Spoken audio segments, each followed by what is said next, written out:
Welcome, everyone, to another episode of Weekly Games Chat. I'm your host, Chris, as always, joined by my co-host, Shaun. Hello, how are you fine people doing in the world? And John. The moments you can't share with the audience. They'll never know. Has the show ever started with a laughter from John before Chris? I don't know. I think that was the first time. There's a first for everything. Yeah, there is. Still waiting for mine. Sean. Yeah, what's up? I went to the Holy Land. You did go to... I saw the prophet himself, and his message was pure. Coach Mickey Sabian? No, not him. No. That's God. Okay. That's God. His prophet is Tua. Yeah. Tua. And it did not take long for me to get the first dose of his word. Yeah. As he hit Devontae Smith for 40 yards. You should know Devontae Smith, John. Yeah, he's the one second and 26. Did you go? I was performing the thing I do on the weekends. Yeah. Who did you go with? One G. Sanders. Thanks for inviting me. Well, we had 2 tickets. That's your stick, John. I like when you do that. That's his shtick. I That's stole your, it from him. but He's been saying that to me for 10 years. Yeah. That's, well, Gosh, you no, say I think that's actually 13 years. You to be say fair, it a lot. be fair, yeah, I was about to say, I think in all of our group, that's our stick. Like everyone in our group does it. If I don't do it. It's a. Let's go to the chape. I don't do it. Let's go to the chape. The chape. Water's wet. I want to thank you on air, John, for buying my beverage for this evening. Yeah, it's good. I peed in it. Yeah, you did. And you put it between your crotch. Indeed. But yeah, it was a fun trip. It's been first time it was hot, dude. Yeah, we got saved because about 30 minutes before kickoff, there was a light shower that rolled through and dropped the temp down to 70. So even though it rise back up, obviously, it wasn't terrible. Okay. Yeah. Well, you know how I found out he was going to the game? I texted him and asked him to do me a favor. And he was at the game. He said, "I'm heading to the game." Yeah. Yeah. I'm literally. You know how I found out he was going to the game? How? I got an instant message that said, "Buddy, Nah. I'm going to Mecca." That's what we call Tuscaloosa. Yeah. So I knew he was going. Yeah. I was offered those tickets, but I also, again, I figured you might. had a thing. Well, I watched the Georgia game kind of uncomfortable For a little bit while. of the time. Little while. But For a little while. and I thought to myself, going against this team that's not, from what I understand, not very highly ranked. Well, they were Mizzou. undefeated. Yeah. They weren't ranked. And if you know anything Well, about the history of I Missouri, like Missouri has a freaking record of just out of nowhere upsetting Georgia Yeah. because they usually get overlooked by them. Well, and Aiden was like just relieved that they were winning. I'm like, don't be too sure because Yeah. the coaches poll and the national poll can vote on how they perform in a game. And luckily, there was virtually the same point spread between the Alabama game and the Georgia game, virtually. So I was like, well, I'm okay now. It's one of those things like right now it doesn't really matter too much. Yeah. I mean, as long as you're not getting beat by 4 touchdowns, you're fine. Mm-hmm. Just win. Pray Yeah. you don't drop one, and then Even if you'll you do, see where you it's- are in a month. the playoffs. Playoffs. The playoff system has really made me not laugh at the early rankings and all that stuff because eventually they do kind of matter. Yeah, But I mean, it used to be such a bigger deal. yeah, but Now, as long as Alabama can bribe somebody to get into the playoffs, that's don't cool. do that. I can do it because I'm joking. Don't do that. Why are we going to get letters? I don't know that we'll get letters, but I'll put your head through a wall. If we get Pam from Tuscaloosa or New whatever. threat, please. It's my new thing. I'm putting heads through walls. That's not challenging. That's just sheetrock. This next month, after this week, next month starts like Heartbreak Month because that's the month where People you have start to lose. Yeah, like this weekend, I think is Ohio State and Penn State play. So somebody there's- has to lose that game, John. And Stanford and I want to say Washington are playing this weekend. Washington's So- going to win. Washington. So there are 2 teams beat- that are likely going to get knocked down a peg, if not out. The only person who's been knocked down a peg right now, I'd say that is still hurting, that they're not out of it, is Auburn, just because of the loss. But they can recover. We'll see. Yeah. They beat us, they would get, in Georgia, they'll definitely have a shot, right? They did it last year. Yeah. And then they lost the one game that mattered. Love it. That's fine. What else did you guys do? I watched 2 shows over the course of the weekend. I watched first Maniac on Netflix, which is the limited series with Jonah Hill and Emma Stone. Yep. that is really weird but really good. It almost feels like a little bit like Michel Gondry, if you've ever seen his kind of things like Eternal Sunshine, Spotless Mind. Like, it has a unique aesthetic going to it. But if you want something, if you don't mind things that are a little bit depressing but also funny at the same time, highly recommend. But my winner of the weekend, I had watched the first episode and I finally came back and watched the full episode or season on Stars, which we all know that Shaun probably has because it's the only way you can watch Spider-Man. He's back in. Yeah. Got it. Yeah. Counterpart is on there. It's J.K. Simmons, and it's like this cool show where the idea is at some point during the Cold War, like towards the end of it, there was a science experiment that went wrong. And basically split into Earth into two realities that then diverged into separate timelines. They stole that from Ocarina of Time. Or the Flash. And like, so there's this building that was built upon on top of it, like where that happened was made a UN point. And like, there's a walkway where you can cross between two realities, and it's about. Well, that's nice for convenience. It kind of like goes through negotiation, but like it starts off kind of slow, but then once it gets going, like the mysteries, kind of like this show, huh? I blame really the good. schools. But yeah, that's probably that's one of the best new Cleveland. That's probably one of the best new shows I've seen. Speaking of Cleveland, John, yeah, they won a game. They did. They finally did. People got free beer. It was great. Did he curse? Baker. I don't think so. Did you curse? I thought I heard effing. Effing. Well, that's not a curse. That's effing. No, I didn't want to say it again. Fracking. I don't know, man. Tony apparently mentioned me in a comment. That's outstanding. Good well, job. those are. Was that on Facebook where other people could find us? Probably. I saw advertising for that show while I was watching a Hulu show. What is it called again? The first? J.K. Simmons. Show. Counterpart. Okay. Counterpart. It looked interesting. I still need to watch that movie that he was in about drumming. Oh, Whiplash. Yeah.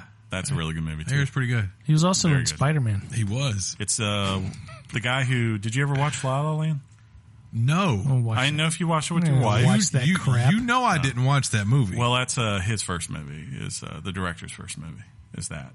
And then... It's funny because I just burped and it smelled like when you open bologna, but I haven't eaten bologna. And Next then, time, please burp in my face. It's the same guy who's doing The First Man, the one on Oh, Neil yeah. Armstrong. It's the same director. I do want to see that movie. Do you want to see that movie? Absolutely. Yeah. What movie? I've heard First Man. Okay. On Neil Armstrong. Yeah. Well, you know. You're like, oh God, doesn't you have don't a think- flag. no, Oh God. You don't think the moon Yeah. happened? Apparently, it's gotten. That's what I said. Is that what it is, John? It's Well, apparently if you can make it look like that in a movie, of course they faked it, because they obviously didn't film it on the moon. That's true. It's gotten very high reviews, though. No, I'm sure it is. Well, then you're in. I mean, if you don't put mean an that as a American joke. flag in a movie, people tend to love it. Wait, they didn't put the flag in the movie? They didn't put the planning scene in the movie because, I don't know, I guess They there's a didn't lot they in didn't Neil Armstrong's life that they wanted to cover. Like, there's a lot of cool they didn't. things. They about his did. They life. didn't. That's a big thing. They didn't sure. feature the flag. In What's the more film. important, though? Hold on. What's more important, planting the flag or small step for man, one giant leap for mankind? The fact that the United States beat the Russians. Okay. That's important. Sure. That's fair. That is extremely That's important. probably not the most important thing, I'm sure, to the life of Neil Armstrong. Oh, speaking of Russians, my brother got a call on his cell phone from someone What in the heck? Russia. Hello.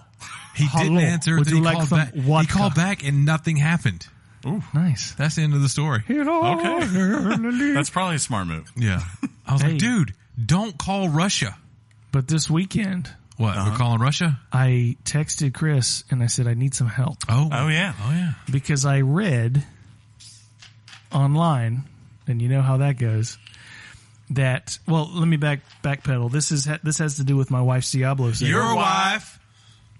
I realized I had not beaten the campaign That's yet, good. and I needed to beat the campaign in order to unlock adventure mode, because a lot of the trophies she has left reside in the adventure mode. Yeah, Okay. like doing the dailies and all that. Yeah, exactly. So I read online. I slogged for a couple of hours on Friday night, going, okay, all right, fine.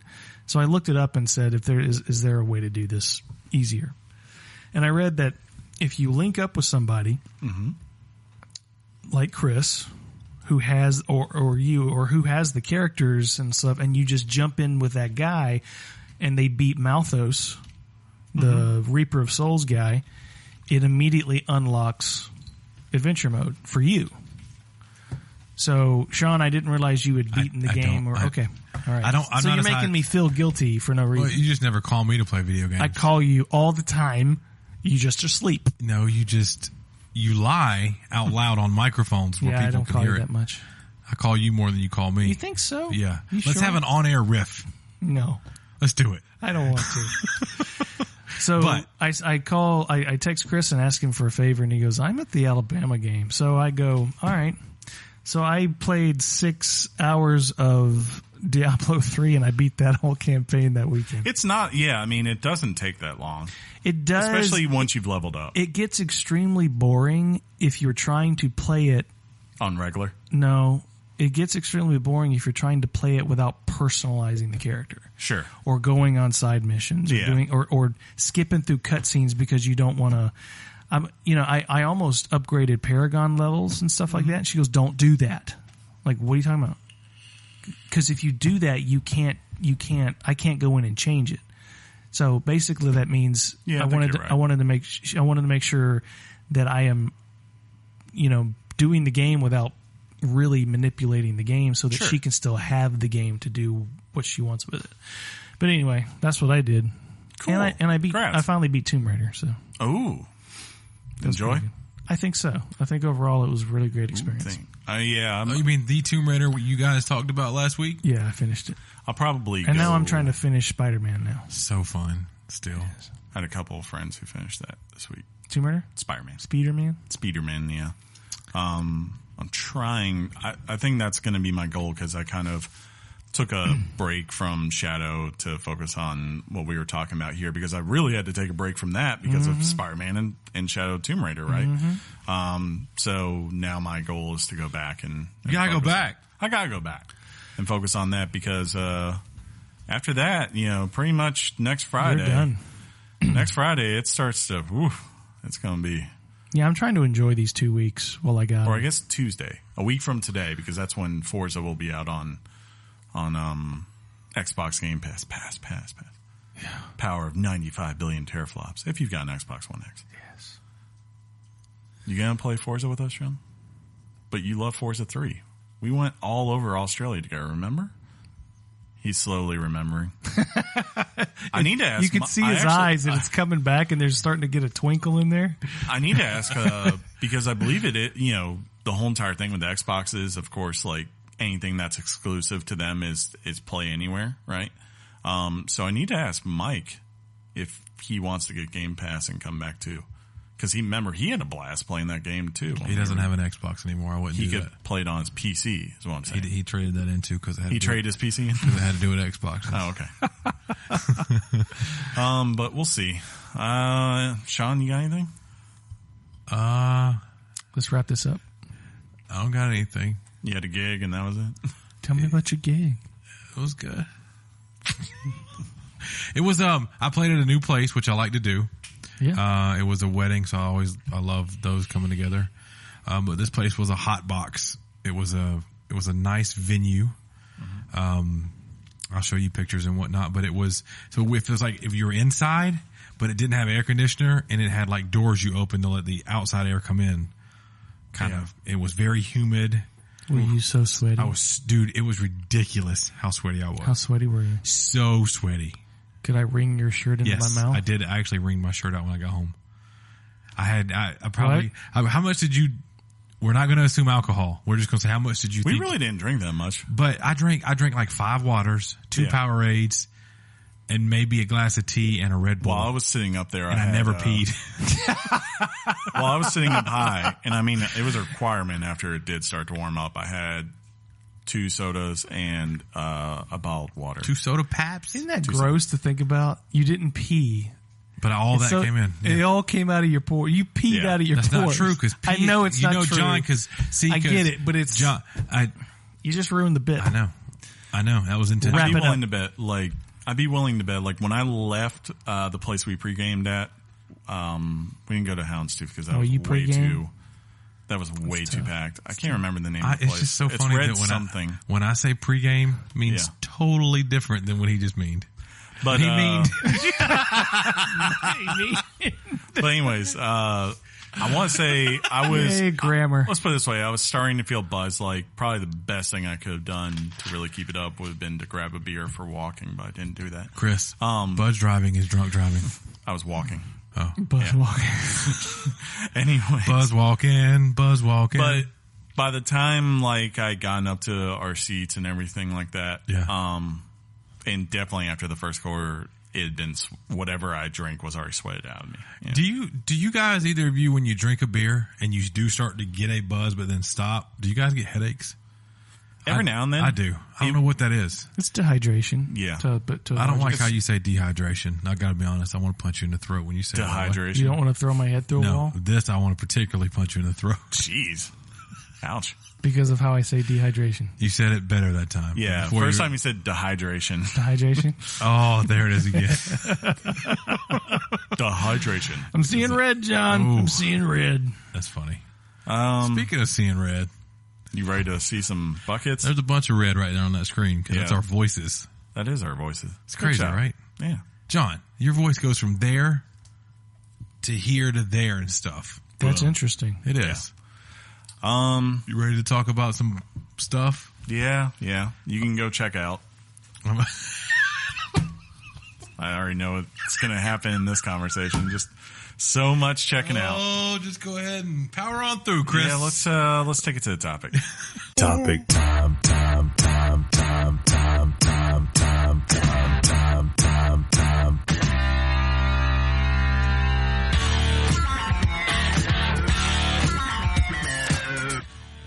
The topic is everyone's favorite thing in the world. Sean's ecstatic. Yeah. My favorite part, I posted the image for this week's, and Clay, who writes usually every week, whenever I post the image, he just goes, "Oh no!" And I went, "Mwah." But for lack of other options, it's NBA 2K19. Is it good?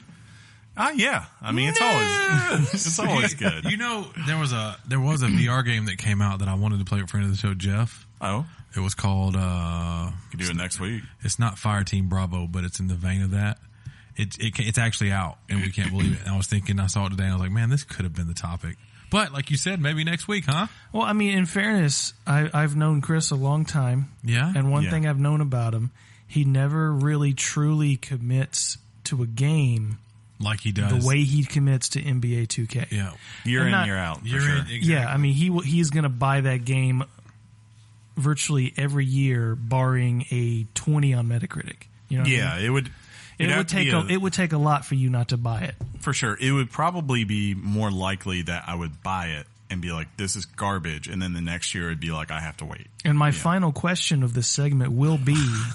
That's funny. No. I'm sorry. I know how that meant. My final question, so I want you to think about it when you talk about it. Okay. I want you to tell me, because of what I just informed the audience, tell me what it is that keeps you coming back and keeps you drawn in and sucked into this game for the past I'd decade. lead off with that, Chris. If not, sure. I don't know. I mean, well, do what you want to do, I guess. I'll say, like, 2K itself has a lot to offer for fans of basketball, whether if you just want the traditional 5-on-5, there's... I love a good 5-on-5. You can, pick up and play a game online. Or I wouldn't know what to do with all that. There's so much customization as far as, like, if you wanted to go out there and just play a season and do custom things with that, or if you want to be a GM, if you want to kind of create your own team. Like last year was even real crazy. I haven't checked to see if you could do it. Like last year, you could sit there and customize your league to a point where you could create a team. Yeah. And, you could create a team in there and you could, yeah, here's video of the game for you for this year's story if you want to get it while he's talking. Yeah. But, you could create a team and then like you could go online and people would like, I played as the Maryland Terrapins in the season last year because I downloaded their court. I downloaded all their uniforms and customized them to my players. And like or to my team, Is that a real team? Yeah, that would be a University of Maryland. He said Terrapins a little funny. He said Terrapins. He said Maryland Terrapins. Here's the turtle. But like the fact that, there's no basketball or college basketball game out there, and the fact that they allow you to have that kind of creation, there's a lot there. Some people like it because of things like, my team, which is kind of the equivalent of MUT or FUT for those who play FIFA or Madden. But me personally, I've gravitated to it because its career mode is just heads and shoulders above everything else out there. Like you've seen the last couple of years, EA and throughout their NHL game, their FIFA game, and Madden, and I think they may be doing something in Live now too, where they've started to figure out how to do a career mode that has a narrative and all those kinds of things. They got a lot of praise last year for the journey on Madden. But as much as I enjoy those, 2K just does it better than anyone else in a way that every single year, and I think everyone should adapt this thing, because it kind of showed this year that the whole entire carrying over a narrative thing doesn't really add up. But every year it's like they give me a new type of unique story perspective of what it's like to ascend the ranks of NBA stardom. They give me the ability to put myself in the game and have different unique experiences tied to that. And they give me a career mode that consistently makes me want to come back just to see how far I can progress it. Like right now, I'm in the early stages of it, so it's about grinding out the things that and making the things that my player can do exceptional when he gets to the all-star level, get those abilities. So I'm doing that, but in the process, it's also like meeting with Foot Locker and Nike and deciding, what shoe contract do I want? Who do I want to go with? What kind of incentives do I want for that deal? I want them LeBron, Joe. I got free LeBrons because I got the LeBron edition. They gave me all these LeBrons. You got I thought you not the shoes. I thought he got LeBrons. I was like, what? Yeah.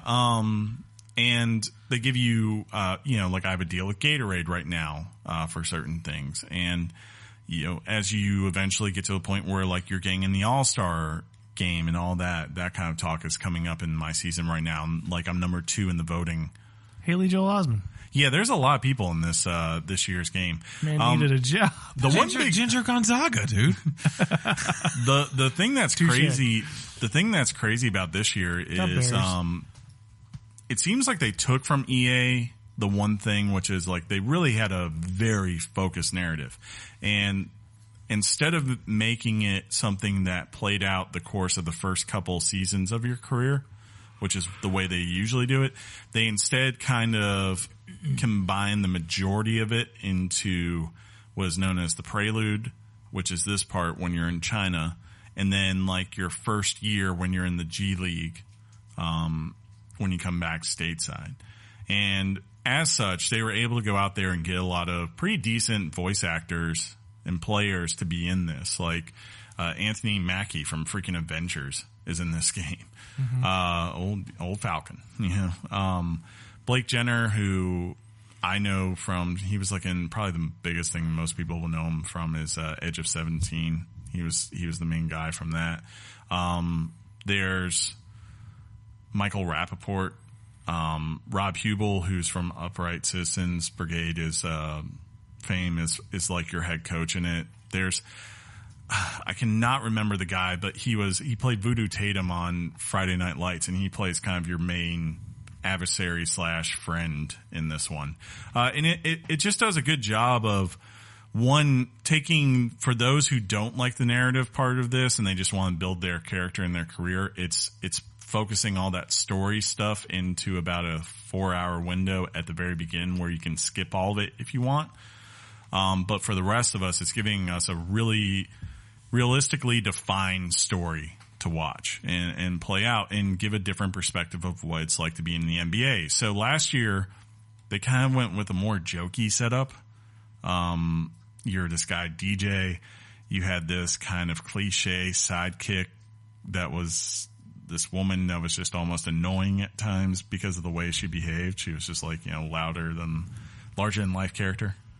So you don't create your character and jump into the story. Your story is a set character provided by the developer? No. You do create your character and you create everything about it. That's another big difference from EA's stuff. Okay. But you start off at the same place every time. So like last year you were, Anthony Mackie. There he is. He's short. Yeah. Well, I mean, or maybe he's 7 foot. I don't know whoever this guy is. That Guy's a giant. Yeah. The size of his head. Well, that's important. Head size is... He looks enormous. It's Shaun, okay? I don't know why you're making fun of Shaun. Shaun's like, I hate you. That's me. Maybe. You calling that guy me? Maybe. Maybe. The head. But like last year, was, like I said, it was kind of all kind of hip, tongue in cheek. You were DJ. You were the hip guy that had left basketball to become a DJ. So you're Shaun. And then like you were like, no, I want to play basketball now. So then you came back and it was about making your career. This actually feels a little bit more of something that could be, maybe not the fact that like you're going to eventually, if you play a lot of this, you're going to end up like being somewhere between a 95 or 99 ranked player. But it is something that actually does exist in the real world, which is one, Chinese basketball leagues. Tons of players have gone over to China to play basketball there. J.R. Smith, whenever they had the lockout, famously went over to China and played a year there until he got signed by Cleveland. And then more importantly, which is becoming a really big part of the NBA now, is the G League, which is kind of like, think of the minor leagues for the NBA. And a lot of talent gets called up or sent down there as they, progress or regress throughout their careers. So the other interesting part is the last couple of years you've been this fun guy or you've been the guy who there's stars and expectations or everyone just naturally wants to root for. In this game, you kind of start off as something they've shown before as your adversary has been, but you're this time, which is you're an a-hole. You're kind of like in this year's game, you come out with your teammate from college, Corey Harris. Corey Harris had been the star on your team and you were kind of like the number 2 guy. Instead of like returning for your next year and taking your time in the limelight and developing and, probably getting to a point where you could be drafted very highly. You come out the same year as him. You don't get drafted. You go to China and you kind of have this chip on your shoulder where you feel like everyone's overlooking you and, trying to put you down instead of kind of realizing that in a way it's, that's not the case. It's more of like, look, you have to accept where you are in your progression and where you are in your career and what is important versus what is not important. Right. So, the fact that your personal stats don't matter as much as what your team accomplishes, right? Things like that. That's what matters. And it also shows just how hard it is for those players to feel like they're getting ahead. Because on one hand, everyone is in these kind of leagues. They all have the same goal, right? They're trying to get to the NBA. That's where they're trying to get to. But at the same time, you want to do what's best for your team at the same time. Yeah. It's really hard to get that juxtaposition in someone's career where they can feel like they have a chance to shine and show what their worth is while at the same time being a team player that plays within a team setup in roles as far as they're defined. The good thing about this is while there are long cutscenes, like I said, after about 3 or 4 hours, you get the story out of the way. It has a good arc. It has a good story. It has a villain to it. And all that carries over to what's his superpower? Being an a-hole. Jump shots? Creating digital images of you that are not true. Ooh. Yeah. That's a super villain. Yeah. He teams up with Haley Joel. A deviant child. Yeah. But you eventually go into the NBA, and people like Corey Harris and your villain from the game, his name is Marcus Smart, both also end up in there, so you will see them again. And then it's kind of what you would expect from any 2K My Career. You go through, you level up. He always yawns on the mic. Sorry. I'm not bored. Some people would, yeah. Yeah, lean back. I mean, just saying. I just like to be on my 2 cents. Here I am trying to make ramen. It's not going very well. Just saying, John. The smoke detector apparently saved everyone. I wanted them to all know that. See? Hey, look at that cereal that looks like Cheerios. It just says cereal. It's very high quality stuff. But, yeah, afterwards it kind of just progresses to the normal thing, and you end up in what was introduced last year called the Neighborhood. Neighborhood is kind of the big social online atmosphere where you go through and you can progress your career, you can do workouts, you can go to shops and buy outfits for both when you're just walking around the neighborhood and also like when you're the gear that you'll wear in NBA games. You can get shoes, you can go get tattoos, get a haircut, which are all free this year because after all their controversy they had last year and the mistakes they made with VC, they've kind of laxed back what they ask you to pay on certain things, but not everything. They definitely have made up in other areas of where they want to charge you at. But the Neighborhood, for those who played last year, it kind of felt like this concept that wasn't fully realized because it felt a little bit shallow and just not well designed for gameplay. After the first couple of hours when you're like, if I want to go do this one thing, I got to run to the other side of the neighborhood. It's the guy from Spider-Man. Yes. Yeah. Like I said, there's a lot of people in this. Just kidding. I doubt that's him. There is the one guy, that's from the 100 who's on here. But anyways. The one guy? Yeah. Hold on. No, he's not here yet.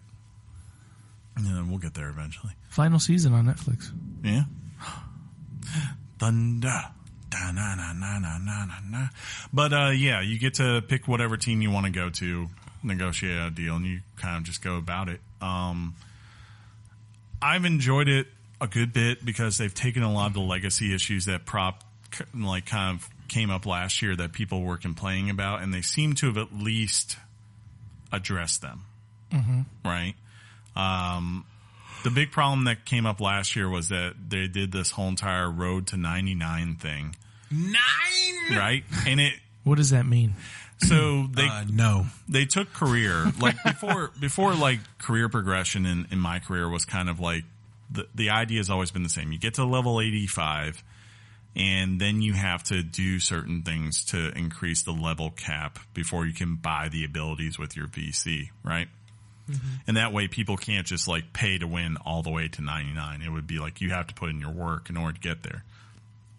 It used to be, it wasn't too hard of a grind to get to those higher levels. It would just like, it would be like, look, you need to, for the most part, play like 100 NBA games and you could get to like 95. They've changed that last year. They made it more of this idea of here's a journey. And you're not going to be able to get to 99 quick. It's going to take you most of the year because we're going to give you all these rewards for the work you put in, which on one hand, I understand what they were doing, which is kind of cool because it created this system that encouraged players to keep coming through and coming back and putting in the work. But on the other hand, it didn't work in the sense that you felt like whichever character you made first, you would have to pretty much ride through for the whole year. You didn't have a good reason to go back and start something new because it just took so freaking long to level everything up. And they also took certain things away that people really enjoyed from previous games, mainly that if you played on higher difficulties, you got A, more VC, and B, more experience. John, VC is virtual currency. There you go. Yeah, and people, lightning. We're all gonna die. But yeah, people just didn't like that because I wonder if that's picking up on the mic. I don't know. We'll find out. That'd be pretty cool. Listeners, tell us if you hear the lightning and thunder. Thunder. Well, I guess they wouldn't hear the lightning. The beads of sweat. You can see. Yeah. The game is realistic. I mean, like in terms of graphics, NBA 2K to me is just one of the best looking games. Period.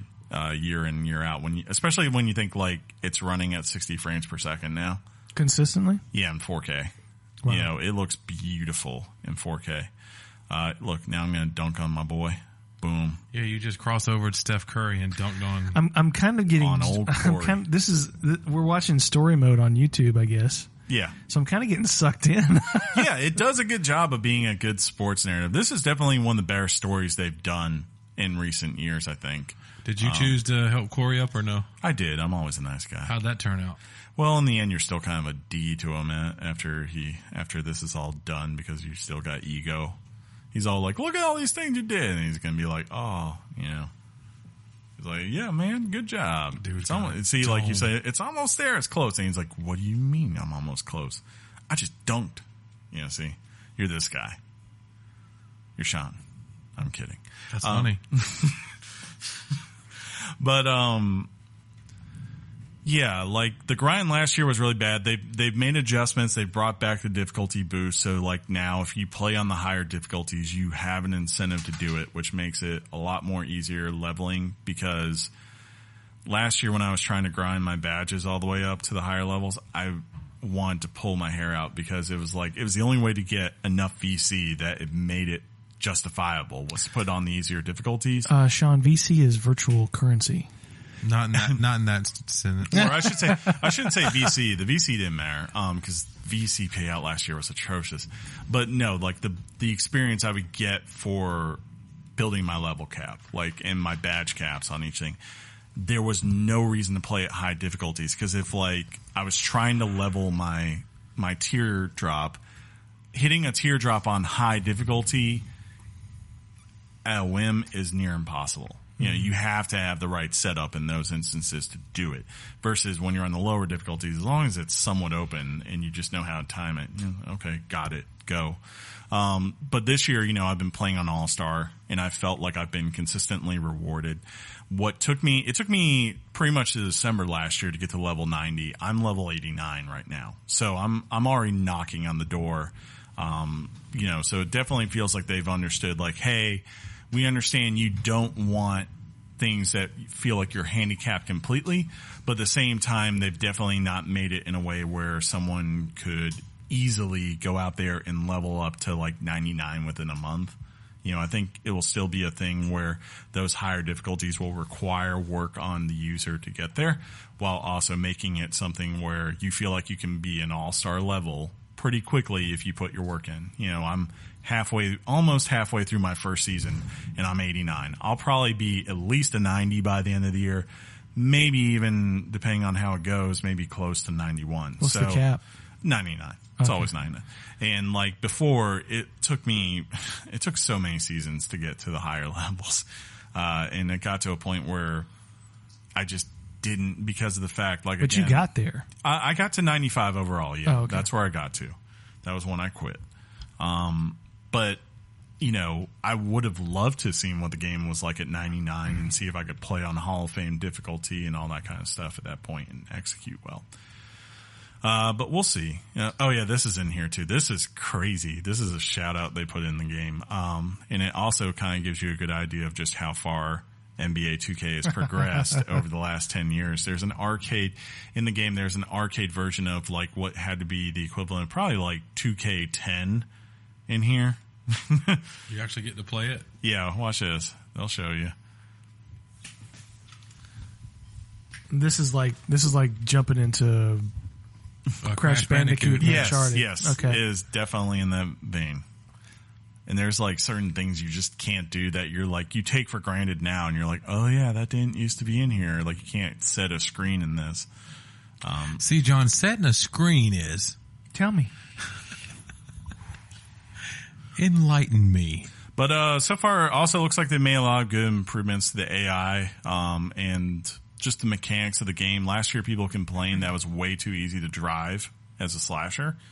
And this year, definitely defenders react a lot more to people trying to go drive to the middle, and they react to it. Other things, it's still the best looking sports game. It's still the best, I think, feeling. But again, it's one of those things where if you want to get good at this game, for those who are new to it, I will tell you now, it's much closer to like if you're playing MLB The Show or trying to think, or like any of the UFC games where you really have to learn mechanics and understand how things work throughout the ideas of fundamentals in basketball to be great at this game, versus just pick up and play like NBA or NBA Jam, where you just toss it up and you're good to go. You know, it's not a simple game. It's not an arcade game. It's my a simulation. personal favorite was always Double Dribble on the NES. It's a good game. I think we lost Shaun. Is your mic working? John's just like watching the game. It sucks you in.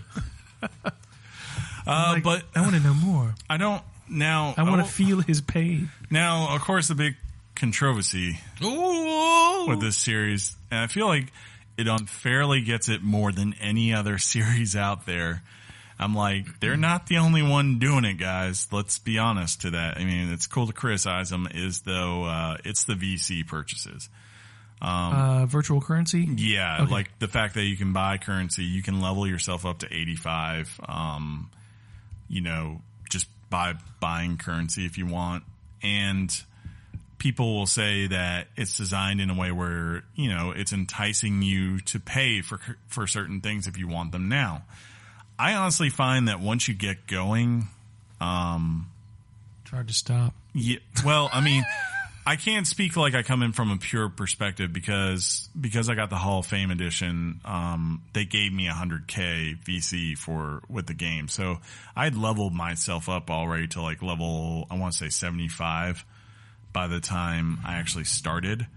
But it's one of those things, honestly, like, I guess, yeah, if you don't want to do the work or anything, or you just want the automatic results, it's very enticing to just go and say, well, let me buy the VC I'm going to need for this just so I can go ahead and spend it.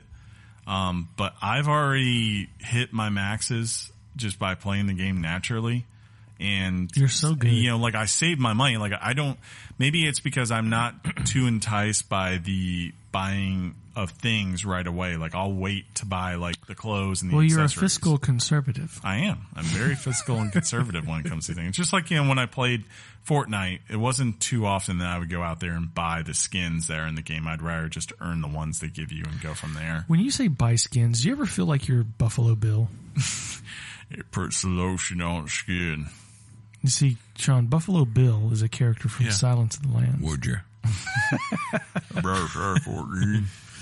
Dude, I'm watching AI. Like, I gotta. You want to go to China, don't you? You need to turn this off. No. This is great. I chime in every once in a while. Chris is covering it well. Yeah, man. He's just getting a story. He's like, wow, AI's really got I'm hard. thinking about buying the game, challenging Chris's title. It's all going down on my dome piece right now, dude. It's going to be hilarious when I play you. I will beat you at this game. Okay. I will beat you 114-98. Yeah, here you see. This is the end of what they call the prelude, where you actually end up in. Yeah. He's in Los Angeles. Yeah, and then you get traded for a sandwich. No way. Yeah, you do. That's pretty funny. Why you gotta tell me you get traded for a sandwich? Because you do. Because Michael Rappaport likes sandwiches. Sandwiches. I would bask it in right now. I bet you would. You'd be that guy. He stayed cool. He's like, yeah, man. He's taking it in. Nah, he selected stay cool. But yeah, the VC debate. Look, I get it. It would be a great world if you didn't have to have something like VC in the game. I definitely agree. It's a money-making tactic. There's no way to disagree that, like, it's obviously put in there. And there are items in this game, like, especially, like, in this year. So there were skateboards and bikes in the game last year that you got as rewards for reaching pretty high level. Yeah, Michael Rappaport. I wasn't connecting the name, but then I see the guy and I'm like, that's unmistakable. Yeah. But he's fantastic, and Netflix is atypical. yes. Yeah, he is on that show, isn't he? Yeah. He also was a boyfriend of Phoebe on Friends. He also really likes to be vocal about basketball, boxing, and hip hop. Yeah, also hip hop. It's great to see him go on sports shows. I love watching him on there. But I get it. It would be great if there was any VC. And there are items, as I said before, like that are really atrociously expensive. Like the big one I've seen so far. So last year, as a reward for leveling up, you got a skateboard and you got a bike, depending when you hit certain levels. They're in here this time, and they've really customized those out. But the kicker is, even though you get them a lot earlier, like to buy one skateboard in this game costs you 60,000 VC. For comparison here, right? I play this game. I've been playing this game very regularly, and the only thing I've really spent my VC on in the past week is when I hit my level caps, and I can boost a couple stats up. That's what I've spent my VC on because I've kind of gotten everything else I want. And I have about 28,000 VC. So like, you know, if you want these things, they're obviously designed to be attained kind of like in WoW it would be for a mount, right? Like where you need to do a precipitous amount of work for a very long time, right? Or the other side of WoW, you just pay them money and you get what you want, which is what I think they're kind of in a way hoping for. The thing I hate is I've seen some videos out on YouTube over the last couple of weeks because there was legit criticism of the way 2K handled certain things last year. Really did feel like they were going for the money grab more than ever before last year. There are some commentators I've seen out there that I can tell when I've watched their stuff, they have no idea about this series. They don't know anything about or have any interest in NBA basketball, and they're just using this thing as a talking point to launch against them. And it's to a point like when I look at it, and this is kind of crap pisses me off. Whoa! Where I'm looking at, and the only reason they're talking about this is because there was an example last year, and they're kind of ignoring that this is something that is actually common within the industry, especially in sports game. You want to talk about people spending on VC in this? What do you think MUT and FUT and all those other modes that EA has are? They're VC driven. You know, if you're upset with that, I mean, Fortnite every season charges you $20 for the season, and then on top of that, it was $9 for the season or whatever. Yeah, I think it started out as $20. Maybe it's gone down since then. But either way, they're charging you for the season with a bunch of content, and then they're encouraging you to pay to go ahead and level all the way up, just like you can do in this game. Except, you know, not max level, but you can buy all the battle pass levels, and then every single day they're dropping more free or more skins for you to purchase that cost a pretty big clip, you know, when you think about it. And no one's complaining about that, you know, just because it's free at initial price. I'm like, that's not the way it actually is, though. So, you know, I guess my point is, if you want to be critical of 2K, that's fine. I have no problem with that. But come from a place of maybe like actually being a fan of basketball and these kinds of games, and not just a place of this is a talking point for me to use to make a demonstration versus a legitimate argument, because you're never going to win over basketball fans or actual fans of the series with your criticisms, I think, if you're not coming from a genuine place. I'd rather trust a couple of the YouTubers on there who commit their lives pretty much to playing this series year round, right? Or objective journalists that love basketball and they do the review for their company every year, than someone who literally, for the most part, plays things that have nothing to do with sports and has only put this video out just so he can use it as a clickbaity way to rail against something that he just doesn't have any interest in real life. It'd be like if you're complaining about Call of Duty and the things of Call of Duty and you don't even care about first-person shooters in general. You're just doing it because it's fun to hate on Call of Duty, right? It's not cool. I don't think it's genuine, and I don't think it adds anything of interest in the world of criticism. That's it. Fair point. Yeah. To wrap it's this, refreshing to see him rail against the media. Taking up for something he believes in and likes. I try to be balls and strikes the best I can. Oh my God! If you say that one more time today, Chris. Balls and strikes. But anyways, to wrap this up, just because I know they don't want to go there, for those who are fans of the series, it's a 9, still a 9 on the Richard scale. It will be hard to see. I thought 2K18 was 9, and I have to be honest, over time that kind of dropped down more to maybe an 8. But this is easily the best graphical game. It takes a lot of issues that were there in terms of gameplay and redefines them. It gives you answers to the problems that are there last year that, at least at this point to me, seem like a fair balance. And I think it gives you one of the best stories that they've done throughout these series. The cool thing about the stories is you don't know what you're going to get until about 2 weeks every year before the game's release. And some of them are very interesting and some of them are terrible. Like, for instance, when Spike Lee did it, and I thought this is going to be good, and it seemed good for about the first 30 minutes. And all of a sudden, my best friend was a drug addict who was writing to me from beyond the grave. And I was like, this is way too serious for a basketball game. But Spike. Yeah. The other fun part was when I went and I met my family in that year's version, and they were black, and I was like, this isn't awkward at all. I apologize if you already said it. What system did you get it on? Xbox One X. I went back. I actually world premiere. Yeah, 5 billion flops. Yeah, yeah. I've been playing this series on PS4 the last couple of years, but seeing as I don't really play online with any of my friends, and it sounded very sad. No, I mean, I'm fine. I don't play online with my friends. Which is actually, it's good because Brandon, from who I work with, BC, yeah. He has it on Xbox, and I was like, oh, maybe I can play with him some point. So he doesn't like you. He loves me. We talk all day. I know how you feel. I found somebody today at work who might play Sea of Thieves with me. Oh. You could always ask me when I have a Game Pass subscription. Yeah. That's a game you always bring up, John. You should just go play it, man. Yeah. Should I? Just get good at it. Just go. Yeah. I don't have time right now. I want to come into the game. I want to come into the game like a year from now, and all of a sudden, you come on this hueish purple unique ship that's been just tricked out over the waves, and you're like, ha, and you're almost like a ghost captain. Yeah, you come in like a dream. Drop anchor! And you come in and go so fast, we look at each other and we go, was that John? And me and Shaun are just on the dankiest just little noobs. Just schooner. It's just terrible.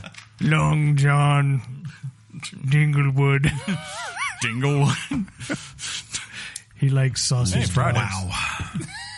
Wow. But that said, I'm sorry that those who are not fans of sports, and especially NBA, had to endure this. Chris, I don't know how you know this, but they probably listen on their smart device and they put their finger on the dial and just start right skipping. on past it. Just start skipping. I'd like to think that people tune in to listen to us as people. Lowered expectations. That's what you need. It's about the humor and the camaraderie and the. Oh, am I NPRing it too much? My God! See, that's what they tune into. You guys ready to go to the news? Yeah. I got to pee. I was waiting for Shaun. Yes. Hot off the press and straight to your ears. Weekly Games Chat presents the news. So terrible. So terrible. So terrible. Oh, that's good stuff. First up. Oh, wait, that's not me anymore. Yeah. Hey, it's news time, John, and we're back. Let's get this rolling. Hey, it's right there if you wanted to just. I like it on my smartphone. Yeah, you do. Yep. Go ahead. Go. Oh, here we go. Sad news first. Telltale confirms closure. Oh, that's not good. News began to break last week that Telltale Games had laid off a majority of its employees, remaining open with a skeleton crew. Was this after we recorded? Because I don't remember us talking about it. This happened Friday. Late last week, yeah. It was late Friday. I didn't see this until Sunday night. Yeah. That was because, it's terrible. Busy getting ready to go to Bama. It was further reported that 25 people remained on staff to finish up projects such as The Walking Dead after learning that projects like The Wolf Among Us Season 2 had been canceled. Later, news broke that the remaining staff will, in fact, be working on Minecraft Story Mode for Netflix and not the final season of The Walking Dead. Telltale Games confirmed to IGN in a statement that they have made the difficult decision to begin a majority studio closure following a year marked by insurmountable challenges, end quote. The company remains open to, quote, fulfill the company's obligations to its board and partners, end quote. But it says fulfill he. It does. You don't need to do that, Chris. It does. I get to do this kind of stuff now. I get to be that guy. Yeah, there was some more news I saw today where they were apparently talking to a couple of studios who may partner with them to help finish the final season of The Walking Dead. And I think I also saw that Netflix has already pretty much said, even though it won't be Telltale, it looks like that's doing it, they're still going ahead with their plans to make a kind of story-based Stranger Things game. They just need to find a new studio to take on the project for them. Well, maybe THQ Nordic would be interested in taking over the studio. Could do it. But to me, along with the news, there's also news that a couple of employees are grouping together for a class action lawsuit. Oh yeah, because of the fact that he got it right. The answer's in. He got it right. Oh, because it was a ding after you talked, and it. Ugh. It's a button on the side of your phone. Just gotta click it once a week. It's a joke. It's okay, man. Why'd your voice crack? Anyways, keep going. No, keep puberty. going. Keep going. It's okay, man. I finally got pubes. Whoa. Gotta edit that one. Whoa. Kidding. But they're pursuing a class action lawsuit in pursuant to some labor laws from the state of California that apparently were broken. I think specifically had to do with 60 days notice or 60 days worth of pay and benefits, I think is how it goes. Yeah, because according to reports, they said you have 30 minutes to pack up and leave. That's terrible. Because their contracts, like, they got no benefits, no severance. And yeah, as you said, like, the initial part, because I think they have to renegotiate a contract for them to come back in to get their stuff because of the way their contracts are worded. It was pretty hard. I know I've seen talk of it like this week as kind of refiring up the talk about, unionization and things like that. I've seen an article on Game Biz about that kind of stuff. Mm-hmm. So it's definitely a big thing. I just, this is sad. I like Telltale. I've liked their games.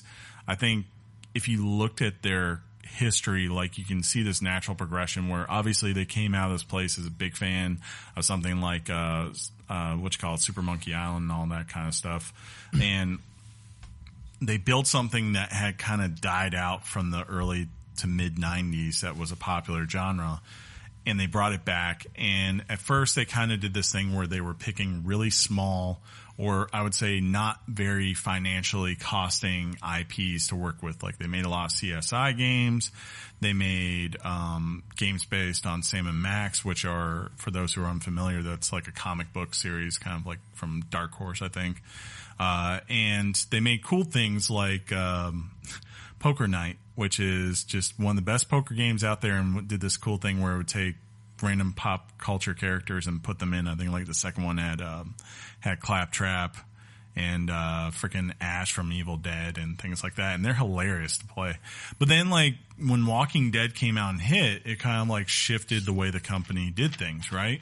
And they really started to take some risk in some big IPs. We talking about Game of Thrones and Minecraft, and they did Guardians of the Galaxy and Batman, right? All these big things. And I think the thing to keep in mind is when you work with big IPs, two things are probably going to be true. One, you're paying a pretty penny for that IP. And two, more likely than not, in the contract, it's probably stipulated that the company that owns the IP is likely going to get paid before you do. Especially when you think of something like Batman or Guardians of the Galaxy where Disney's involved, right? So I can see very quickly where if you have Guardians come out and it doesn't sell very well, or it doesn't do what you were hoping it to do, it quickly creates a big financial burden because you're not going to get any influx cash. Disney's going to get paid whatever cash you're getting. And you have that along with the idea of kind of, even though they brought back the genre, right? It also encouraged a whole new generation of developers to start making games based on this kind of idea. And Telltale, as much as we love their stories and their narrative, have never been known for having great gameplay mechanics or worlds or anything like that. It's always been about the narrative and the choices that you get out of them. So now you have companies who are doing it better than you were. They're probably doing it for cheaper because they're making original IPs. And the whole entire market for that genre is a little bit more saturated than it was whenever Walking Dead originally hit big. Right, Penny knows. And it just leads to this place where, unfortunately, eventually, the money runs out and the deals you had lined up were just too much and there's not much you can do about it. And it just sucks. I feel bad for everyone there. I hope everyone gets jobs. I saw Ubisoft was doing a lot to help find people jobs. So hopefully everyone goes to like all these other studios that are making these kind of games and they can make those studios stronger.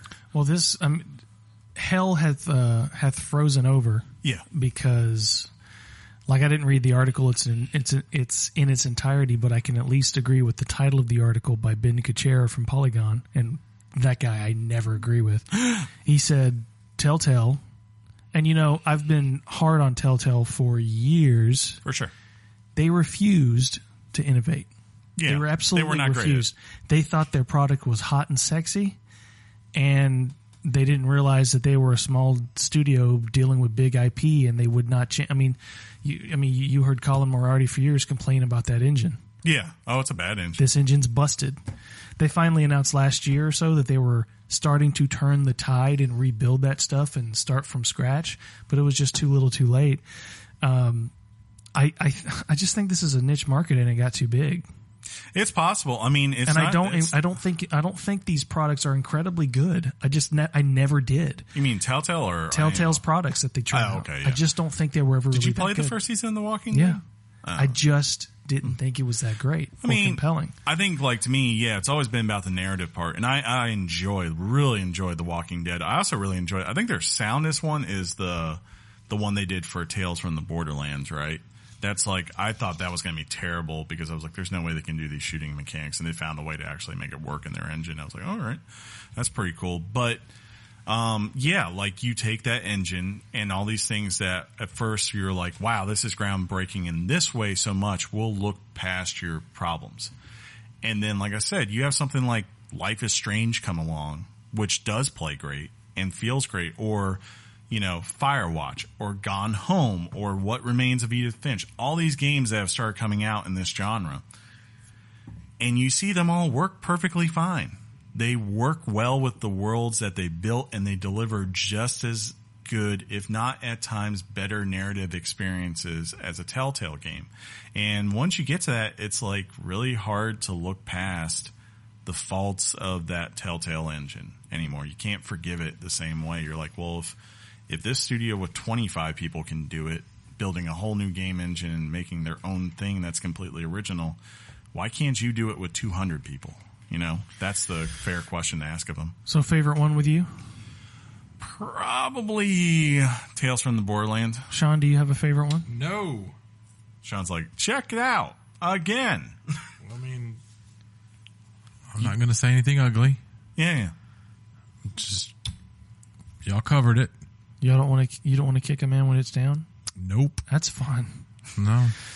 Well, you like you said, you didn't really like their stuff. Chris did. Everybody could see this coming. Well, if you notice that they started, they canceled development on The Wolf Among Us. Yeah. This was original content. No. The Wolf Among Us? No, that's a comic. Or is it? Yeah. Okay. I lied.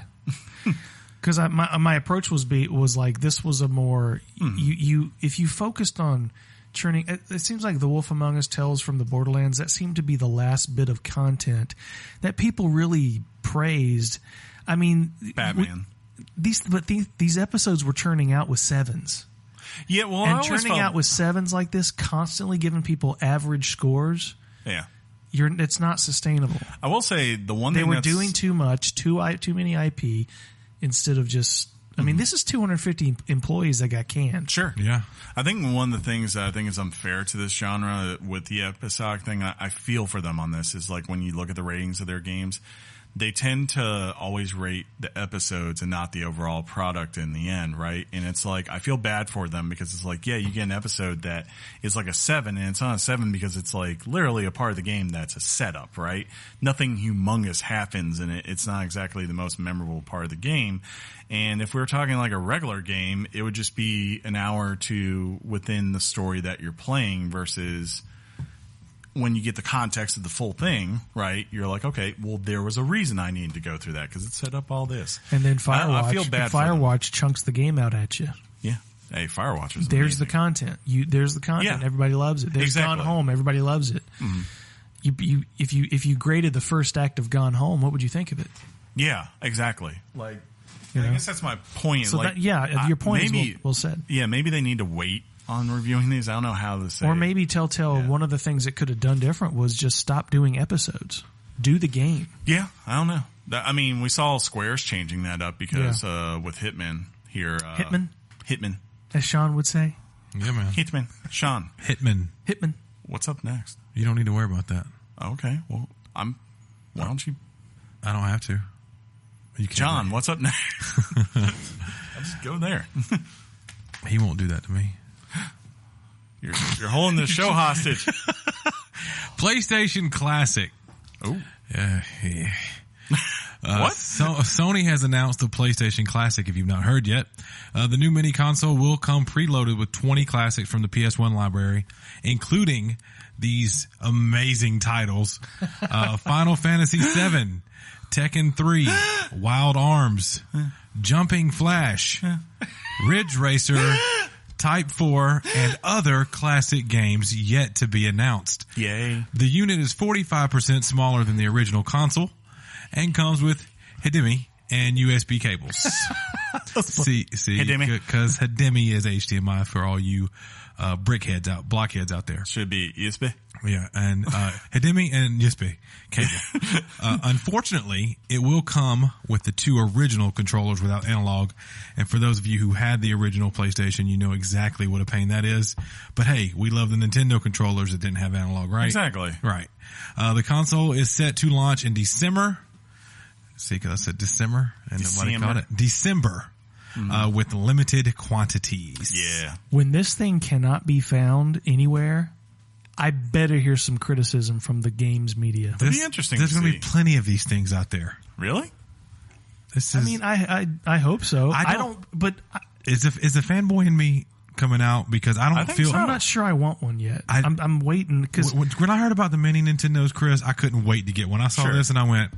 I'll say I need to see the rest of the titles that are on there. It's odd that they don't have this lined up. I've never played Wild Arms or Jumping Flash, but I love Tekken. I love Final Fantasy VII is one of the greatest games ever. Ridge Racer, Type 4. I love all the Ridge Racers. If they put things like the original Wipeout and Jetpack, what was the freaking? It was like these jet racer games that you go through, and at times they were kind of hovercraft, and then they would also go on water. They do all these crazy things. That game is amazing. I love that game. They put that on there. I'm trying to think of other things. Crash? Yeah, they could put Crash Bandicoot on there. I know they've done a recent Crash re-trilogy or whatever it was called. Paw Rapper the Rapper? Well, right. If those kind of games are announced, dude, yes. I'm all in. Well, yeah. I mean, this could interest me for a reason that, fans of the show can email in and tell you guys to kick me off this show. Here's the dirty little secret about me. I skipped video. Wear girl panties? I did not play video games in college. Oh, that's right. I skipped college. Not games. that secret. That means I missed. That means I missed the PlayStation 1.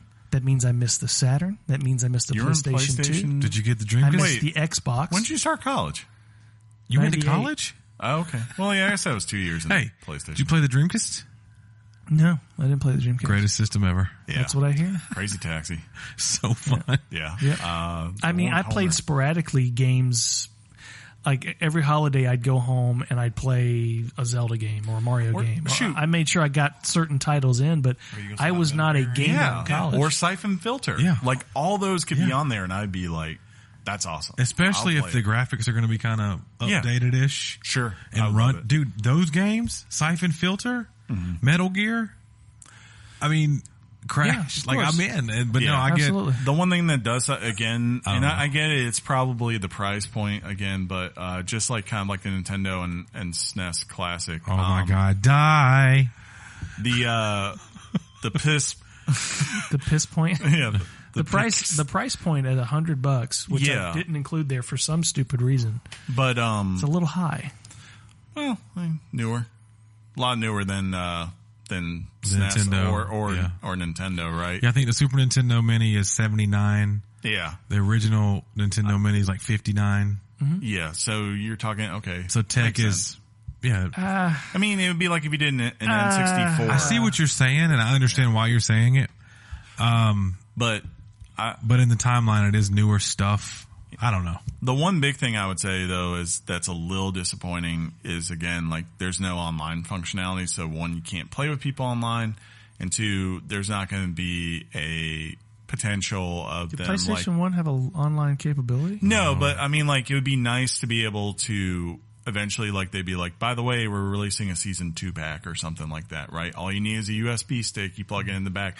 Like, I've been wanting that here. I am happy, though. I have to say, I'm actually happy that they're putting out the original controllers because, you know, it makes you appreciate what you have today. Just like when you pick up a SNES or a NES controller now versus picking up like the Switch, you know. So they want you to hate this product. No, but to appreciate what we have. Look, I'm one of those that I think innovation is important to No, highlight, I'm with so, you. yeah. I'm just making light of it. I mean, it'd be like whenever you pick up that terrible GameCube controller. I hate that controller, but you know. Touche, Chris. Yeah. Touche. I love that controller.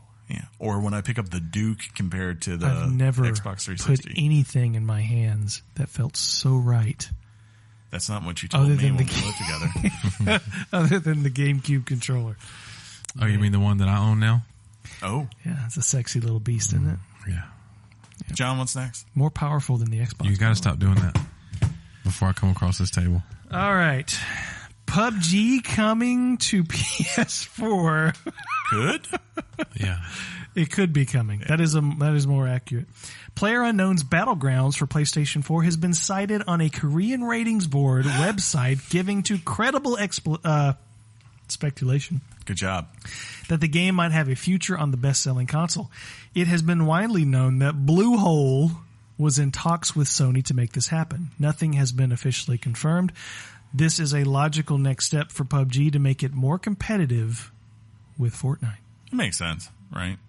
It's got to do something. Not only does it make sense to do it this way, and it's not only Fortnite. I think PUBG is looking at Call of Duty coming into the everybody like that and that map, and that thing is getting some crazy good buzz. Yep. That doesn't necessarily mean that that doesn't mean that people are going to flock away from Fortnite. But my PUBG big worry is would like, be, huh? if I was Fortnite, if I'm Epic, my big worry right now is Call of Duty, just because like they're Even if you're Epic.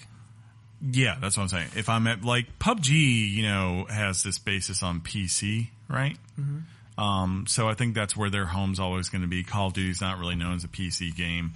And Fortnite, while you could play it on PC, I think the majority of people are playing on consoles. Every YouTube personality plays it on PC. Well, they do. I know that's anecdotal. Yeah, they're recording, so they want the best. I love the return of the word anecdotal to this fine podcast. I'm trying to make it more. Yeah, bring it back, man. They're trying to, of course, get the best recording they can get. But the majority of people out there obviously are playing on PlayStation 4. Just because there's 80 million of them. Who knows? Aiden tried to get it kickstarted on not kickstarted as in Kickstarted, but Patreon? he tried to fire up Fortnite on PlayStation. Mm-hmm. I was like, "What are you doing?" Because I want to play it on PlayStation because a lot of my friends are on there. I'm like, dude, you can't do that. Yeah, you have to start over. I'm sorry. He goes, "What are you talking about?" Yeah, he was not happy. I bet he wasn't. What do you mean? I got a what? What? Why isn't it just shared? I said, Aiden, you play it on Switch, you play it on Xbox, you play it on your phone. Can you please give us one console without that contaminated garbage? Just kidding. Yeah. You know, but he wasn't. Yeah, but that contaminated garbage continues to grow, John. Yeah. Fortnite has had the biggest month ever in August with 78.3 million players. According to the aforementioned Epic Games, quote, this exposed weak points and allowed us to make targeted improvements to critical systems, such as stats and servers. The good old stats and servers line. The summer skirmish also, as you all probably noticed, highlighted problems with performance and spectating, which we've been working on ever since, end quote. Season 6 of Fortnite kicks off September 27th. I have a question. Yes. Sure. You guys told me, and it didn't occur to me, you guys told me that Fortnite is technically, the Battle Royale mode is still a beta. Yeah. Yeah. They're still saying it's a beta. Your hair looks really good today. Do they, at this point, I thought about you when I styled it. At this point, how do they announce that it's no longer a beta? I don't know they ever will. It's like they will. I mean, It could be so PUBG officially? Yeah, PUBG, I mean, for the longest time, people were like, are they ever going to bring that out beta? I mean, now, it's not uncommon for some games to go years upon years of doing it, just because... But what are they trying to do? I mean, I'm not saying you guys necessarily know, but what can you imagine? What are they waiting on? It seems like this is as done as it's ever going to be, and they keep charging you $10 every 3 months. You're way they're going to do off. that regardless. Well, so what's wrong with it? What's wrong with what? Fortnite. Nothing. It's a perfect final product.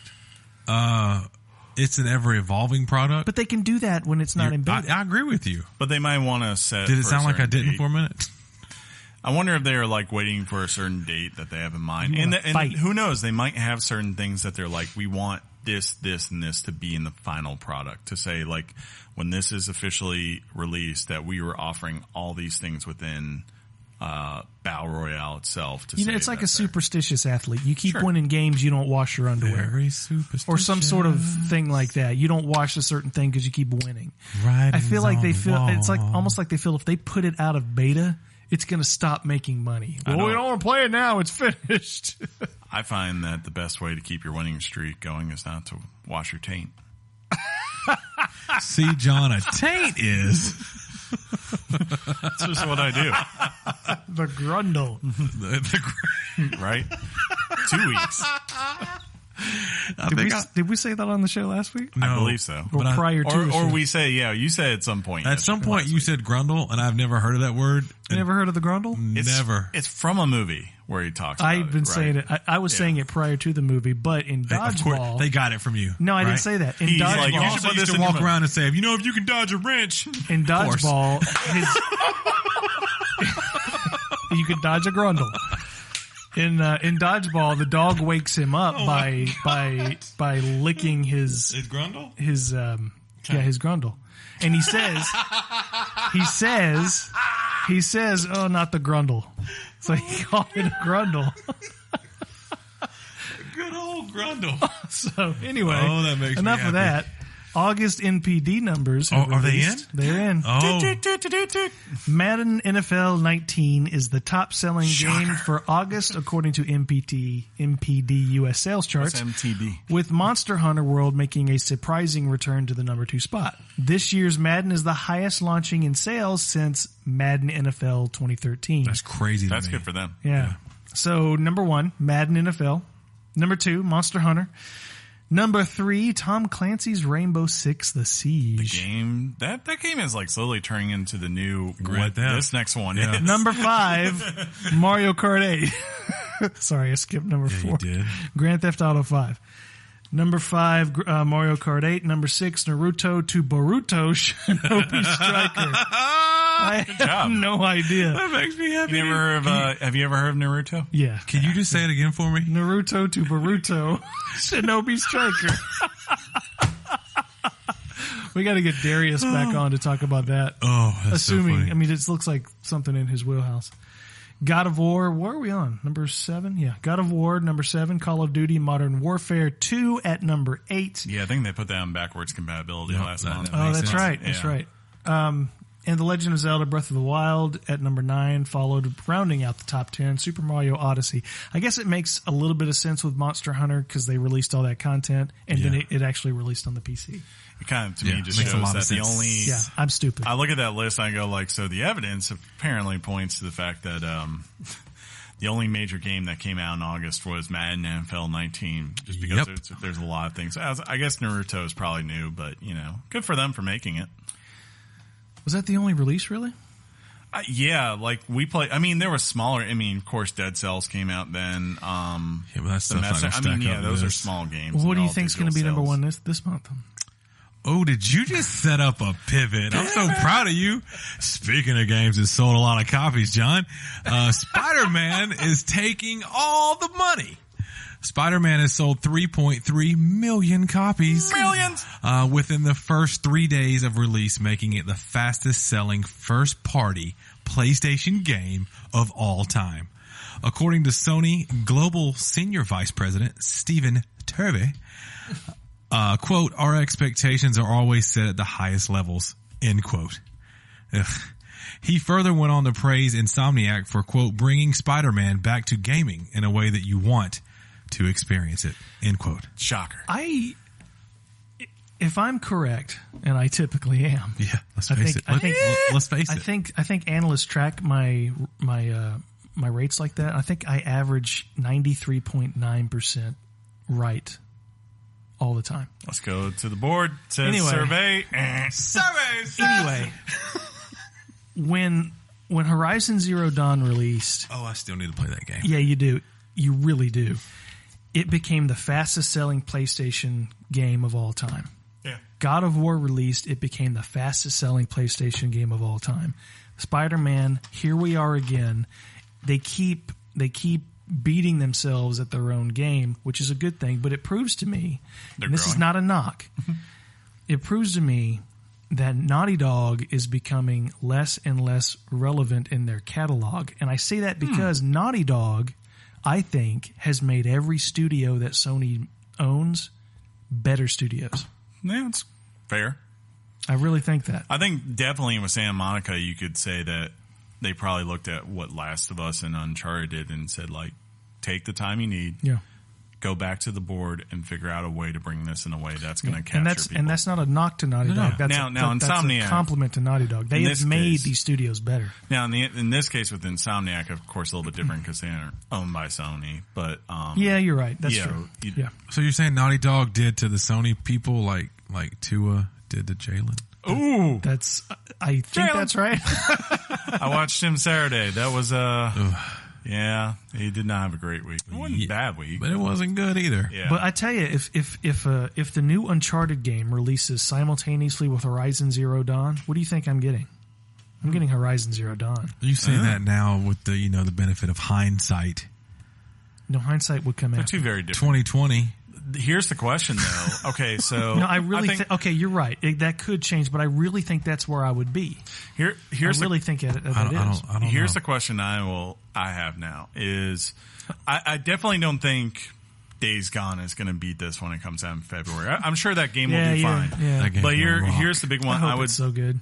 I'd be willing to bet that Last of Us Part 2 is coming out in June, and of course when that came out, it became the highest selling, first party exclusive one for It did. release. Yeah. So the question is, does that knock off Spider-Man, or does Spider-Man 2, whenever that comes out in 3 years, knock it off? Because I figure it's one of those two, right? Man, it's great to be Or Sony, God man. of War 2, whenever that comes, or 4, whatever the heck they call it. But Anyways. I think Sony is absolutely thrilled with the fact that it's not just Naughty Dog anymore. They're not just waiting on Naughty Dog to come out with something. Sure. Granted, I don't think they Santa ever- Monica was always releasing good God of War games, but I mean, I would expect things right now to be the highest selling ever, just because if you think of the PlayStation 3, their big problem was, it took a long time for them to get going, right?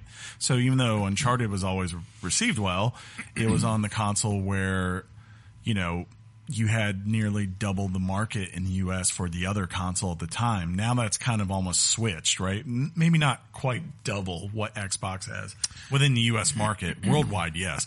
But That was a lot, Chris. yeah, but now you have this thing where you're late in the PlayStation 4's life cycle. You have all these huge titles, and then you have something like Spider-Man, which is, that transcends Sony, right? As much as we love You're right. God of War, Spider-Man is arguably the most popular Marvel character ever made. let me bring something anecdotal again into this conversation. I've asked several people that I know who are avid gamers, and this is how the conversation typically goes. Have you played Spider-Man? They're like, yes. I said, is it better than God of War? And they always kind of shuffle their feet and look down and they go, yeah. It's a different kind of better. It's completely anecdotal, like I said. And maybe we're But forgetting it's like- how much Why we don't you ask love me? Is God it of better War. than God of War? See? No. But it locks you up a little bit. Well, You think about remember, I said this year, I thought there were 2 games in my mind whenever God of War came out, and I said that was 10. That was my game of the That's year the so game far. to beat. I said those were the 2 games I thought. One was Spider-Man. One we'll talk a little bit in the news here. Assassin's Creed Odyssey, you're right. Yeah. I said those are the most likely ones, and I definitely think it hit a high note. It did not drop the bar. Is it quite as revolutionary as God of War? No, but I think it's like, if you ask me which character I would rather get lost in for 30 hours, right? I'm always, because my personal biases, I'm going to go with Spider-Man. I love Spider-Man. Kratos, this is the best Kratos I've ever had in the game. I'll agree to that. But Spider-Man, he was also very complimentary. yeah, Spider-Man is Spider-Man's up there for just characters from comic books that I love. Well, and I think that's most people. You say innovate, and I think I know what you mean. Yeah, but yeah. I don't know that God of War innovated anything. It did a lot of things well. I mean, you could say the axe was a sheer brilliance, but that's the big thing I would say. But I would argue that swinging through New York City was the biggest innovation. Well, see, the big thing for me is I've had that experience to some degree before. You think you have? Yeah. I mean, like, Spider-Man 2 gave me that sensation. I've never had that sensation of the axe. And that's unfair to Spider-Man, because it's not what your something next sensation is going to be? Original thing. But playing, the first time you throw that axe in that game, and that you're like, feels that was good. Yeah, that feels good. And then, like, when you feels real good. Or the first time you throw the axe, you're like, that was tight. And then when you call it back and it goes through someone as you recall it and pops in your hand, you're like, oh yeah, that sounds really dirty. Yeah, but I think the next innovation for you is going to be the Sparta kick. I'm going to do that everywhere. You walk through town, you kick a child. This is Sparta. Pretty much. I'm going to be really ticked off if they turn around and they say, like, you can't do that to people. Yeah. Is it time to keep going? Is it my turn or your turn? It's your turn. It's your turn. Yeah, you did the... Am I on top I'll set you up. Hey, John, you know what else sounds good? Symphonies. Really? Well, that's what you're speaking going of symphonies, Boo. A collection. He just booed himself. A collection of Castlevania games featuring Symphony of the Night and Rondo of Blood is seemingly heading to PlayStation 4. The game has received a rating courtesy of the Game Rating and Administration Committee of Korea, indicating that a collection of favorites is on the way. So far, only PS4 is listed as the console, and there's no word on whether the collections are getting the remastered treatment. One is left to wonder if Symphony of the Night will be included in the PlayStation Classic roster at this point. Yeah, that'd be another It's possible. See, that's many people's. I mean, everybody has their list of PlayStation #1 games, but that's many people's at the top of their list. Yeah, I can't get past that. The Game Rating and Administration Committee of Korea, their acronym is GRAC. That's only you, man. I like how they're the official leakers of things coming for the world. It's always Korea that lets you know, like, by the way, this was listed. Yeah, it means it's coming. Well, see, my thing is, What's happening under my table right now? Penny found some peanut butter. Just ignore it. I've got Symphony. It's not finally this week yet, Chris. What happened? I've got Symphony of the Night on some platform this generation. Yeah. I'm so tired of the constant re-releases of this game. I wish they'd just do a remaster. I will say... It's already a beautiful game. I get that. But a fresh coat of paint... I'd love that. Because of how many times that game's been released, I wonder if that's why it may not be on the PlayStation Classic roster, just because it's like, you can get that game literally everywhere. Kind of like Mario Brothers. Yeah, but I mean, that's not exclusive, right? Yeah. You right. You're right. Yeah. You know what you can't get everywhere? Oh, here we go. Sean, set me up, Chris. Sean, the past couple of weeks, I've had a twitch in my eye. Oh, speaking of Twitch. Oh. Wow. Yeah. Twitch blocked in China. Twitch has been blocked in China despite an increase in its popularity. I think it's because of an increase. Yeah. The app has been removed from mobile app stores. It's also unavailable to obtain via a website. Last month, Twitch became the third most downloaded free app on the iOS App Store. This can be attributed to the Asian Games, an esports event where Twitch was the most used method of viewing.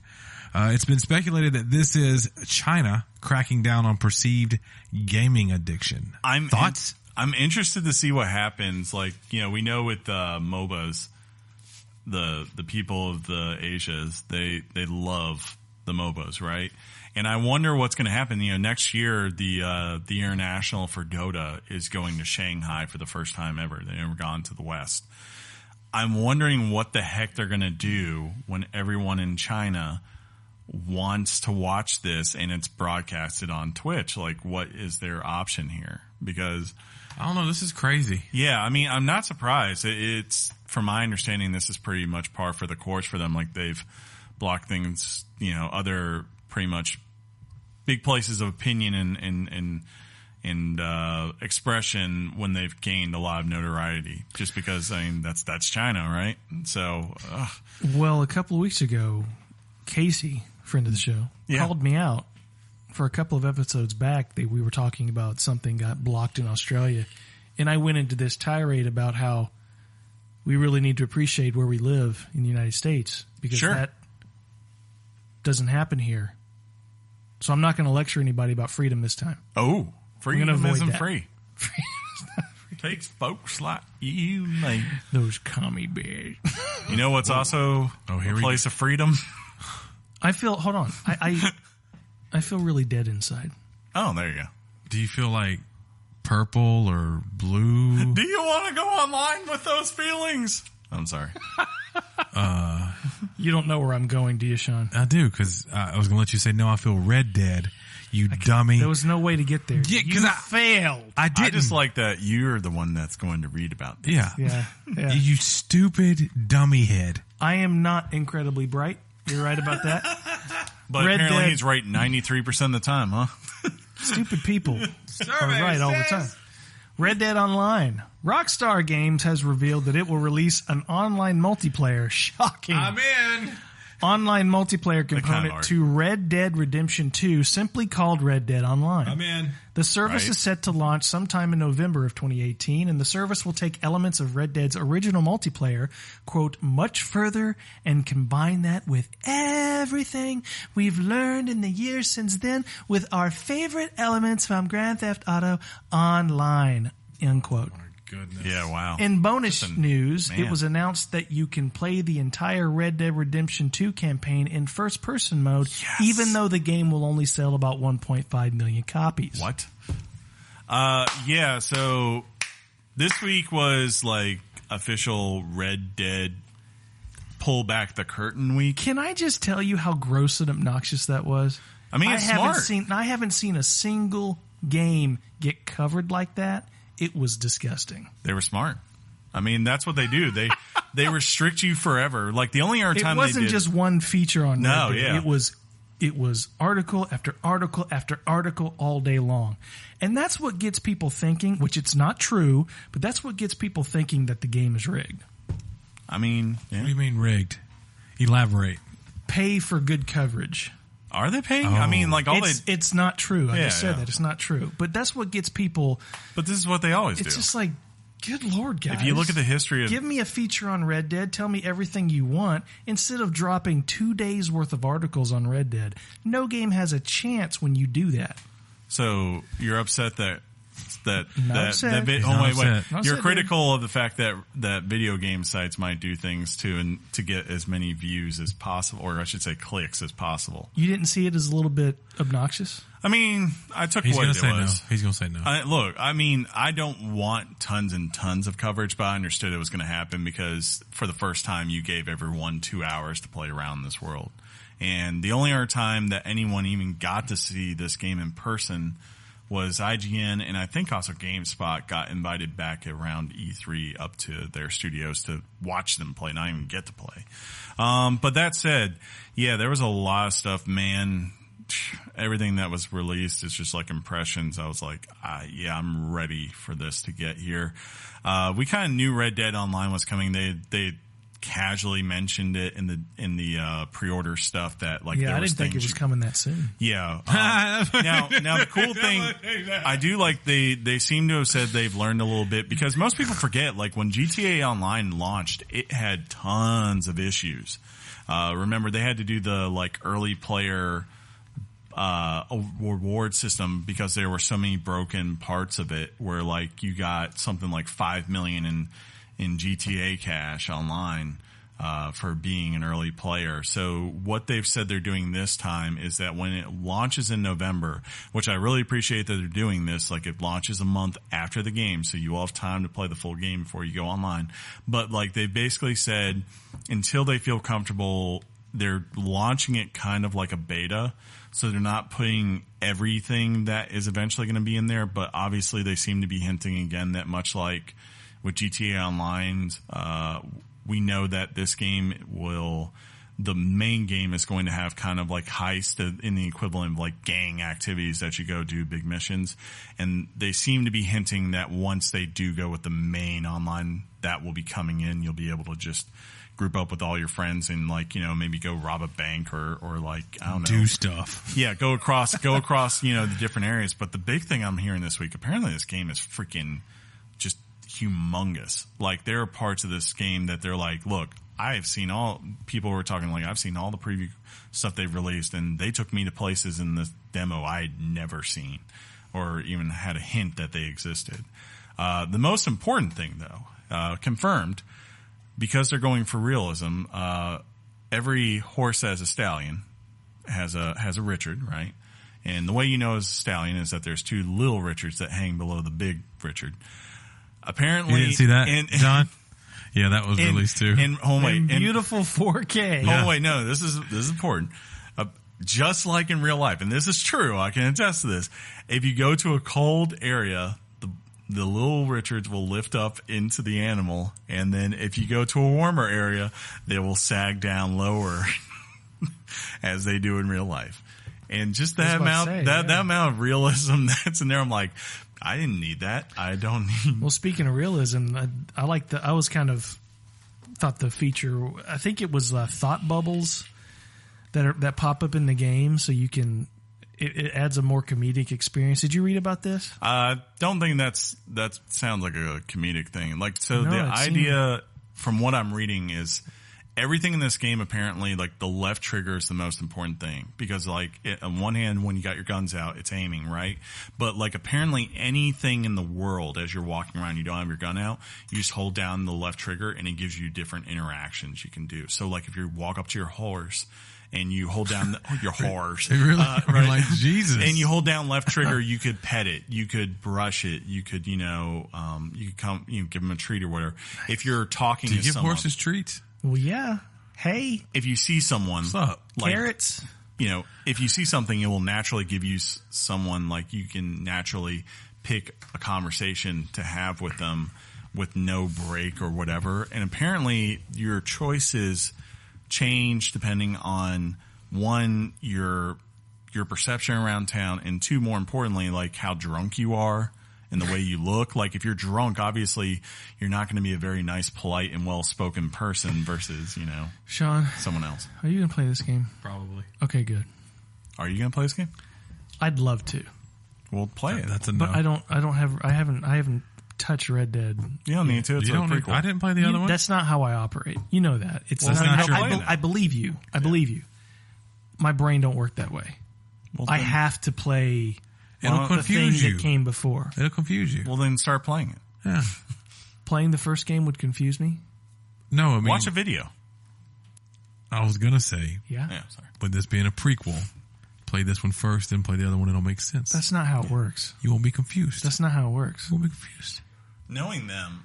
You cannot watch the prequel Star Wars You want to bet? before the original trilogy. You want to bet? Yes. I would say maybe it might matter a little bit for John Marston, but it might give you an idea of how he gets. John changed his last name. It may tell you how he gets to the start of this. Yeah.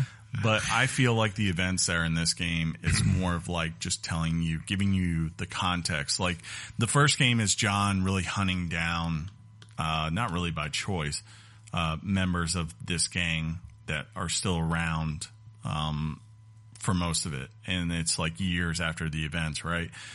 I'm guessing it's not going to be so much about like why he's doing it as it is just to show you like how close that bond was to them and everyone in this gang back when they were in their prime. The character in the first game is John Marston? Yes. Okay, here's what's going to happen at the end of Red Dead Redemption 2. Okay. John Marston's going to be on Tatooine. He's going to look. He's going to give someone a baby into us. He's going to see the 3 moons. Suns. He can't in this one because he's in the other one. Yeah. Don't be dumb. And I'm going to go. I'm going to go. I don't know why that's significant. Maybe watch a video. There's a, like you have no idea how badly I want to play this game. I just can't. Yes, you can. I got to play. Shut up, Chris. What did you say? That was. I mean, you could like. Did you play? Let's put it this way. Did you play? Look, did you play the history of Assassin's Creed in its order? No, but you're fine. John, don't even. His head shook. He don't even know what that means. It's consistently out of order. Like the whole entire series itself is out of order. But you know, do you understand the idea of contextualization? Whoa! If a prequel shows you something on screen, you have to know what happened in the future for that to matter in the prequel. I guess I don't know. Like George Lucas, as bad as people might think those films are, he wrote the rule book on prequels. Sure. He invented the concept, and you see images and hints and things like. Sure. And you know that's from them. You know what's going to happen in the future, and that plays into prequels. I guess, Sean, you played most of the GTAs, right? Mm-hmm. And you know there are certain characters that carry over in those worlds. Indeed. And you see them at different points in their history. Indeed. I feel like you could skip one of those and not know everything that goes on, and you'd be just as fine. Like I guess, you might miss a couple little things, but I know what you're saying. Yeah. I'm just saying, like playing Assassin's Creed Origins.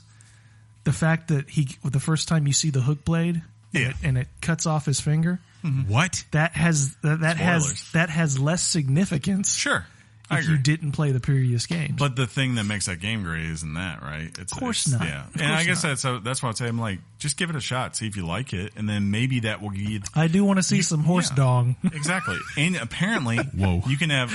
There was one person who was playing, and he said like. I was there with my 2 buddies and we went to this ridge and it was all scenic and I had the cinematic view on and I was getting ready to take a picture and all of a sudden my horse perfectly on the dime all started pooping. I was wondering if they did that too. Their tail lifts up, flutters a little bit. I was like, yes. Well, I don't know if this game will reach 50 million in sales. Yeah, I have no idea. Yeah, it'll probably be the number 1 selling game when it comes out. There's a game that actually shows no sign of slowing down, and it did reach 50 million sales. Really? John. Yeah, Rocket League. Holy crap! Developer, say it for me, John. Psyonix. Yeah. Ooh. Revealed that Rocket League has surpassed 50 million total players. From their official Twitter account, that means it has the check. Quote, Thank you for I'm so stupid. Thank you to our ever-growing global community for helping us reach this incredible milestone, end quote. The content keeps growing as well with the new Rocket Pass progression system, as well as an upcoming celebration of the 50th anniversary of Hot Wheels. Yes, those Hot Wheels. Ooh. With the release of new cars from that Hot Wheels toy line. That'll be pretty cool. Yeah. Rocket League is fun, man, and people, as they get older, their siblings possibly, or maybe their dad played Rocket League and then they finally get their own console and that's what the dad lets them play, or their brother, who knows? I mean, Minecraft in my house right now is still a big thing. I would, you can make a case that these kind of games behind Minecraft, Rocket League might be the second most successful indie game ever released. Yeah. Like, I'm trying to think of things. Of course, Minecraft today isn't an indie game, but for pretty much its first 5 years, it was. True that. Yeah. John, you want? What game did you beat this week? We're not setting this one up at all, John. Yeah. Just say Diablo's coming to Netflix. Let's do it. If rumors are to be believed, a Diablo animated series could be heading to Netflix. What? According to Andrew Cosby from a deleted tweet, 3 to 10. He was in final talks. Roommate's name from college. He was in final talks to helm the show for Activision Blizzard and Netflix. Ooh. It's very exciting, and I hope to the high heavens. I see what they did there. That it all works out. Netflix, however, has refused to comment on this rumor. Oh, well, there's feels smoke, there's weird. fire. Well, since I've beaten Diablo, Yeah. I'm now an expert in it, How are you? and I would love to see this. I would love it. But I will say, like, Diablo's never been a game that has been, like, championed for the most groundbreaking, greatest story or anything like that. Like, the narrative isn't what drives that fan. But there's a right? backbone to it that they can Yeah. turn into something. Yeah, they can Yeah. definitely do some. That's a good way to put it. I mean, because when the cutscenes would come on, they were Yeah. Blizzard quality. Blizzard.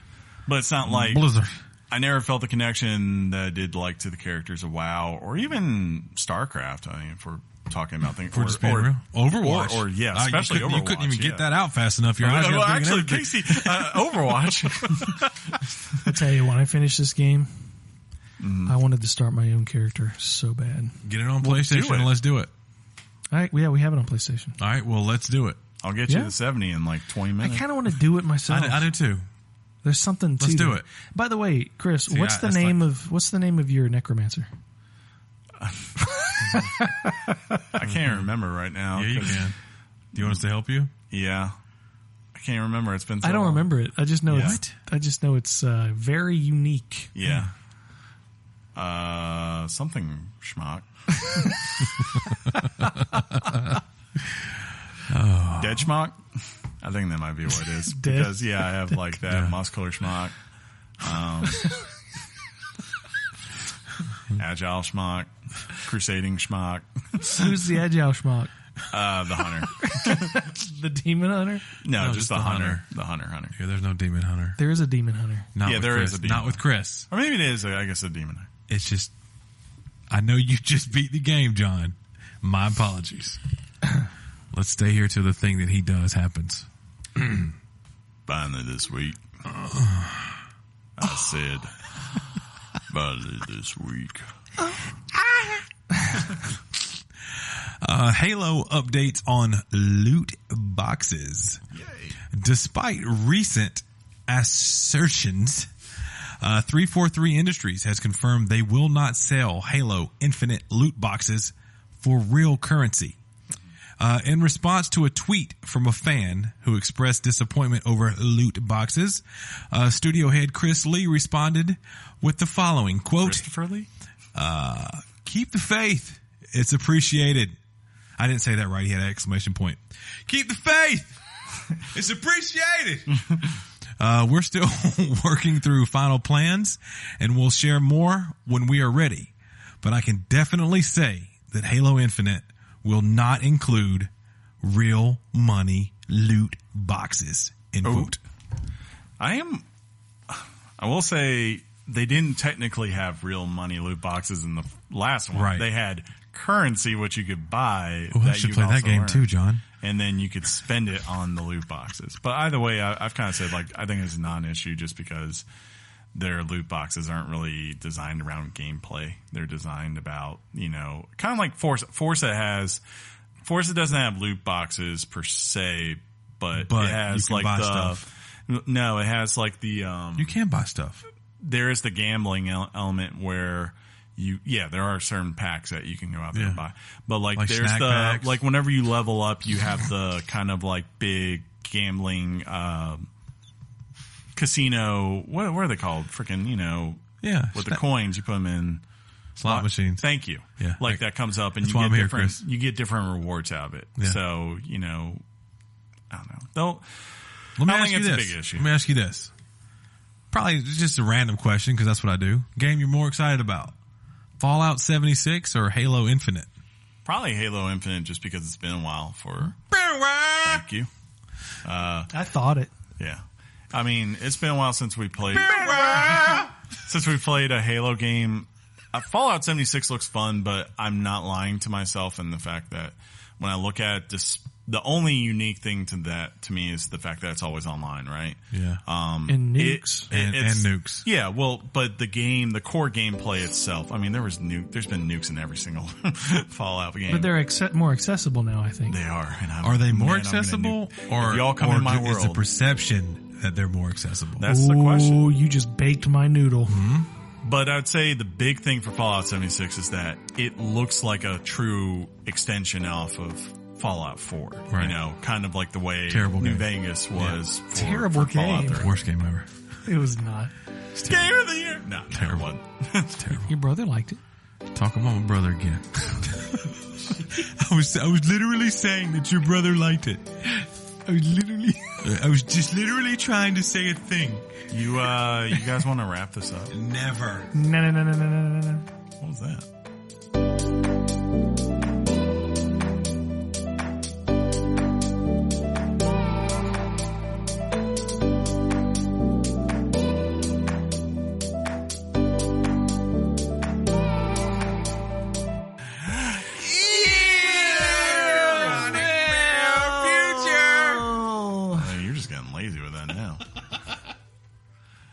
Emails.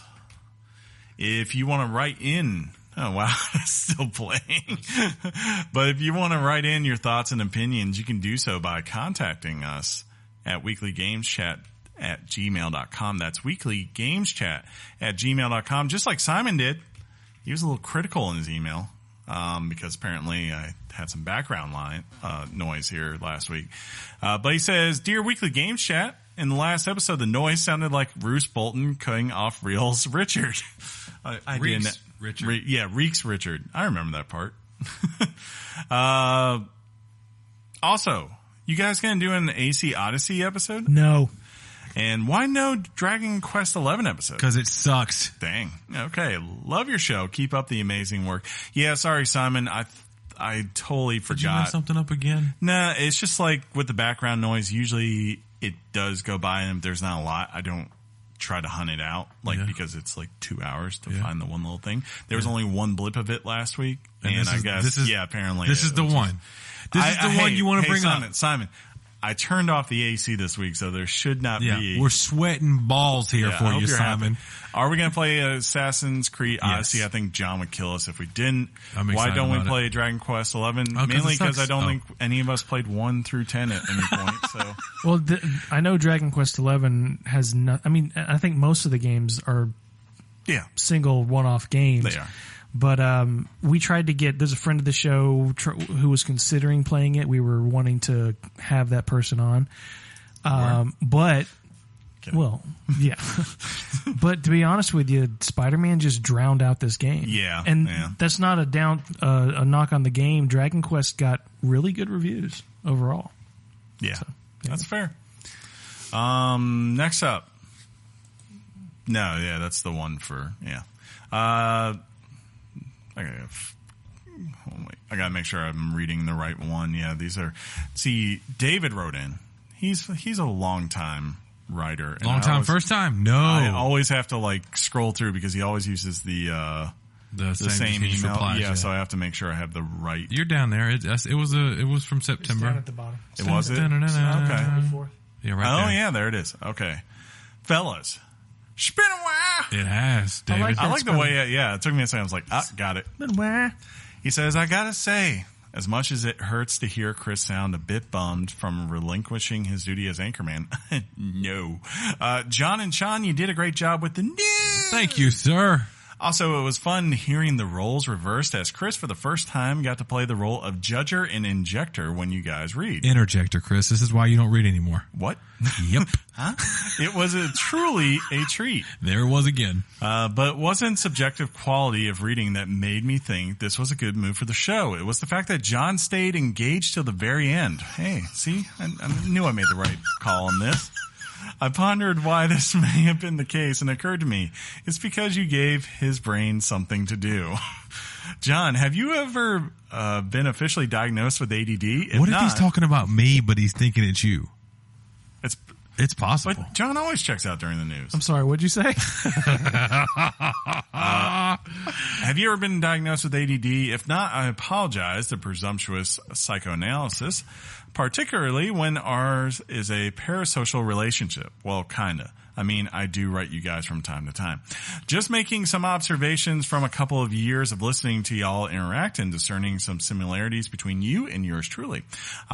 If I'm off, feel free to give me a verbal berating and a virtual Richard beating over the air.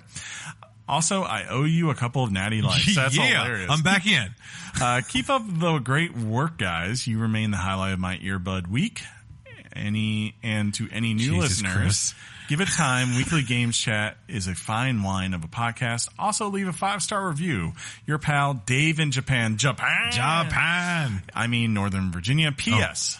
I was exercising when I heard John, Chris, and I had to stop my current exercise from laughing when Shaun followed up with, "You see, Johnning someone is." I literally fell off the machine. David rules. I don't remember that. John, Well, because you checked out, so it's probably fine. John, do you have ADD? I grew up with ADD, so I don't think you I have have ADD. I grew up, I grew up, I was that first generation of kids who were getting I started off on the Ritalin, and then I went to the, You had Ritalin? What's the one after Ritalin that's probably the Weirdo? most popular one? I can't remember the name. Adderall? Yes, I had Adderall, and that apparently still didn't do the, Adderall didn't touch you? No, so they gave me this thing called Dexaphene or something I can't remember the name. It's been so long since I've been on this stuff. It's been a while. It basically Crack? for 8 hours would make me I would take it at 7:00 in the morning, and then by 7:30 I would just zone out, would not talk to anyone, and would pick up whatever the thing was that I needed to do, and would focus in. It worked for me, but it also made me at times very antisocial. I didn't know that about you. Thanks for sharing, Chris. Yeah. Fun fact. But yeah, that's all of our emails that we're reading today? this week. Indeed. Winkety wink wink. Winkety wink wink, huh? Yeah, I don't know. But If you want to reach us on other places like Facebook and Twitter, which is at Weekly Games Chat, you could listen to Shaun read your thoughts like he's about to now. first up, we had a tweet from old Hydraberg. What's up, good sir? At Weekly Games Chat, any intent to cover Destiny 2 Forsaken?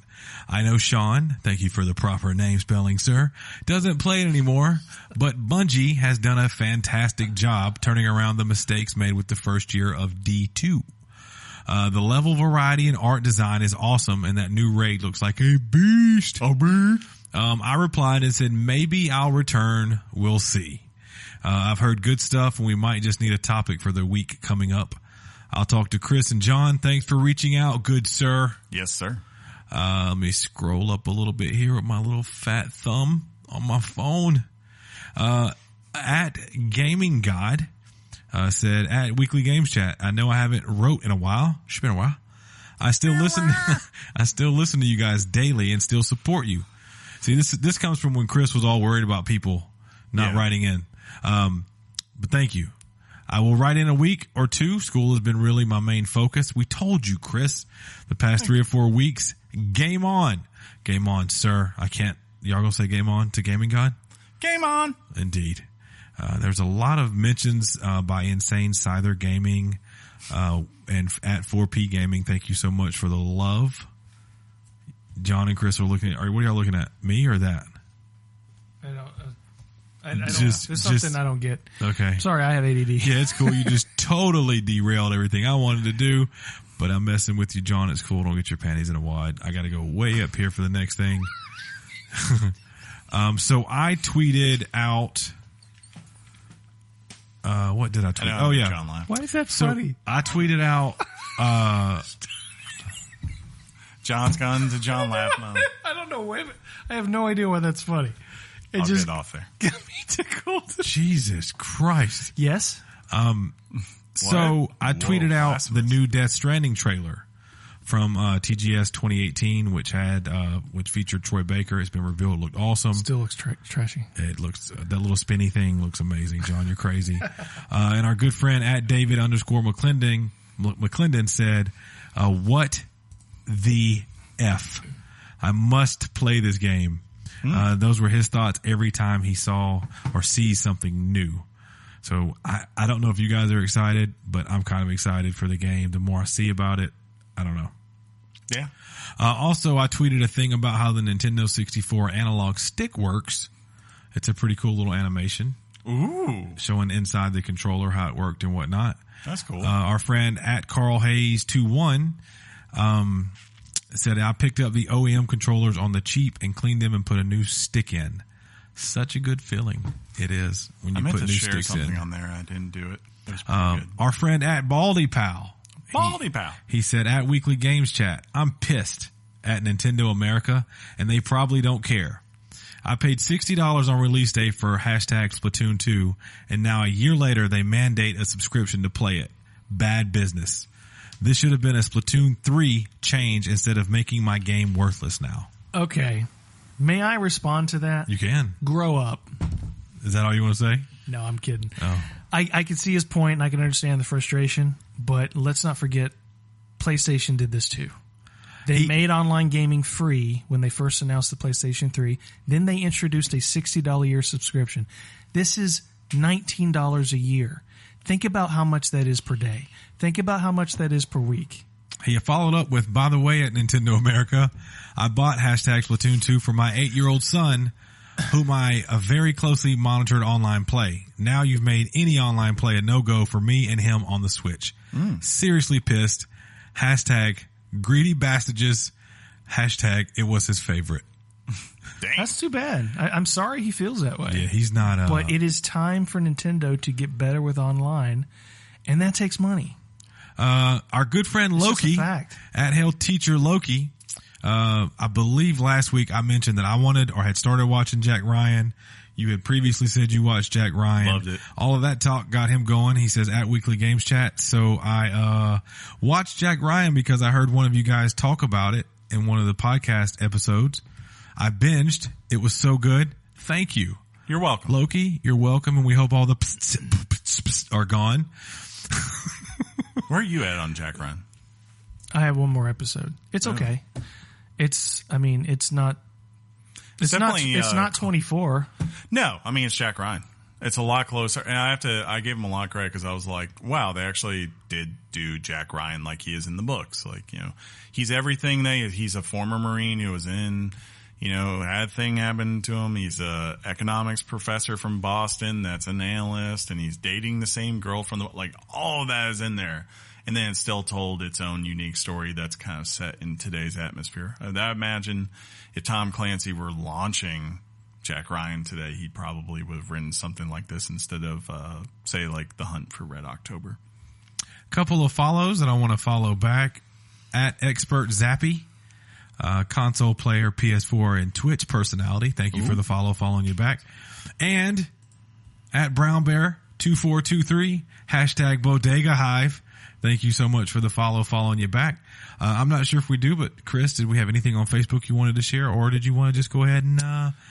No, we didn't really have any humongous posts on there. Let me just check. double check. Yeah, I'll check real quick. I mean, the only one I remember noting was when Clay was like, no, to NBA 2K.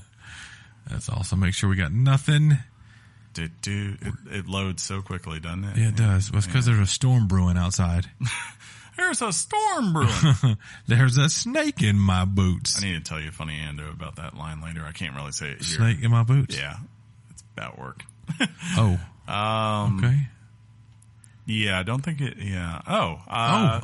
Josh Drago wrote in and said, hey, when I posted the Shadow of Tomb Raider episode from last week, he said, I am now on the bandwagon of Nintendo. I pre-ordered the Smash Bros. Switch bundle. Haven't played a Nintendo game since the NES, SNES, and N64. I didn't like the consoles after N64, so my question is, what games do you recommend? Only want to buy games that are only on the Switch. Thank you, Hobbits, and long live Sauron. Thumbs up. Can y'all not appreciate that he gave Lord of the Rings references to you guys? Right. Can y'all do a quick spiel, or is that too much to ask? Okay. Bring me wood and oil. Oh, Sam. You stand for no one. Or no, you bow to no one. I need a you shall not pass. Shall not pass. That really tickles him. The ring cannot stay here. Because Chris he doesn't move a lot, right? He does a head bob every once in a while, but when he hits the U from the U shot, he does like this.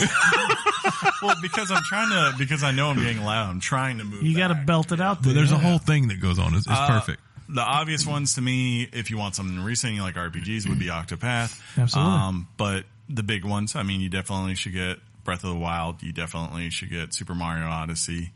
Those are the two. No, Mario Kart 8. Oh, yes. Thank you. Sorry. Forgot that. Yeah. So 3. Splatoon 2. No, I'm trying to think of what's just on Nintendo. Splatoon 2 is very fun if you want that shooter. Mario plus Rabbids is an excellent get. I would recommend that to anybody. If you want to get lost in an RPG for years of your life, Xenoblade Chronicles 2. Faux show. Yeah. You can't just play that game as a whatever. If you like the Dynasty Warrior type games and you like Zelda, Hyrule Warriors, or I believe there's also Fire Emblem Warriors. Those are both out there. So there's a plethora of things you can go out there and play. I like that you just said plethora. I got to be honest. You're welcome. Plus, I know he said exclusives, but no, he said Skyrim is the only way to play on the Switch. Like, did you say that backwards? Probably. Yeah, it's probably fine. Speaking of plethora, there's not a plethora of minutes left on this show. No. I'll go ahead and put that out there. It's time for our second topic. FIFA 19. FUT is amazing. It returns to glory. Let's talk about Alex and his journey. That's a girl. Is it? Alex Morgan's a girl. Is it? Yeah. No, from the other FIFAs, they did the thing. Oh. It's a guy. Okay. His name is Alex, I think. Okay. Pretty sure. Because Alex Morgan is on, she's an alternate cover. Yeah, I know who you're talking about. Yeah. She's cool. Team USA. Yeah. Yeah. Why is it we're so good at like women's soccer, but not real soccer? That's a great question. That's a great question. Anyways, this has been episode, I believe, 172. What? Of Weekly Games Chat. That is insane. Not sure what the heck we're going to talk about next week. We got to figure that one out. We got some things. Yeah, we got a couple of things that were like kicking around, but tune in to find out. I'm pretty sure I can make the VR thing happen. Oh, okay. I'm pretty sure. That said, if you like the show, subscribe to us on iTunes or whatever podcast service you want to use, and you'll get a new episode every Wednesday, just like this one. If you're there and they have a rating system, it's probably 5 stars. Maybe it's 10. If you like the show, why don't you give us that rating? And if you hate the show, the universal sign of hate is to take whatever the top score is and subtract 1. That way, everyone knows we suck. Right, John? Yeah. Or scientifically proven. Divide it by 2. What? And double it? And then double it. Double it. Double it.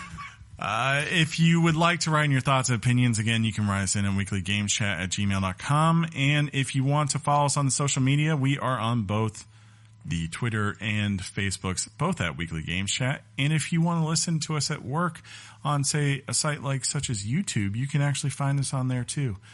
Every now and then we may consider streaming something, but maybe I feel like when I do Red Dead, I'm just going to stream that game just all the time, yeah. for like the next 3 years. They're like, when did this become a Red Dead channel? I don't know. Did you steal my pop socket? Did you? You son of a... No. Until next time, though, I will simply say game on, Sean. Game on, Chris. Game on, John. Game on, Chris and Sean. Game on, John. Okay. Your mom's box. What just happened? Did I do something? No, I'm waiting for you to I said your mom's box. Oh, you said, well, okay. Yeah. Well, it was just the way you said it. It was like, oh, okay. Too fast? Yeah. I'll go slow. I'll go slower. You're next like, game on, Chris. Or no, you went like, game on, Chris. And I'll then go like slower you next time. paused and then you went, and Sean. Sometimes I'm quick. Most times you're I've quick, heard John. that from certain sources. Who? What's his name? Dang. Peace out, everybody. Thug Life. Worst sign off ever. I forgot it. All right.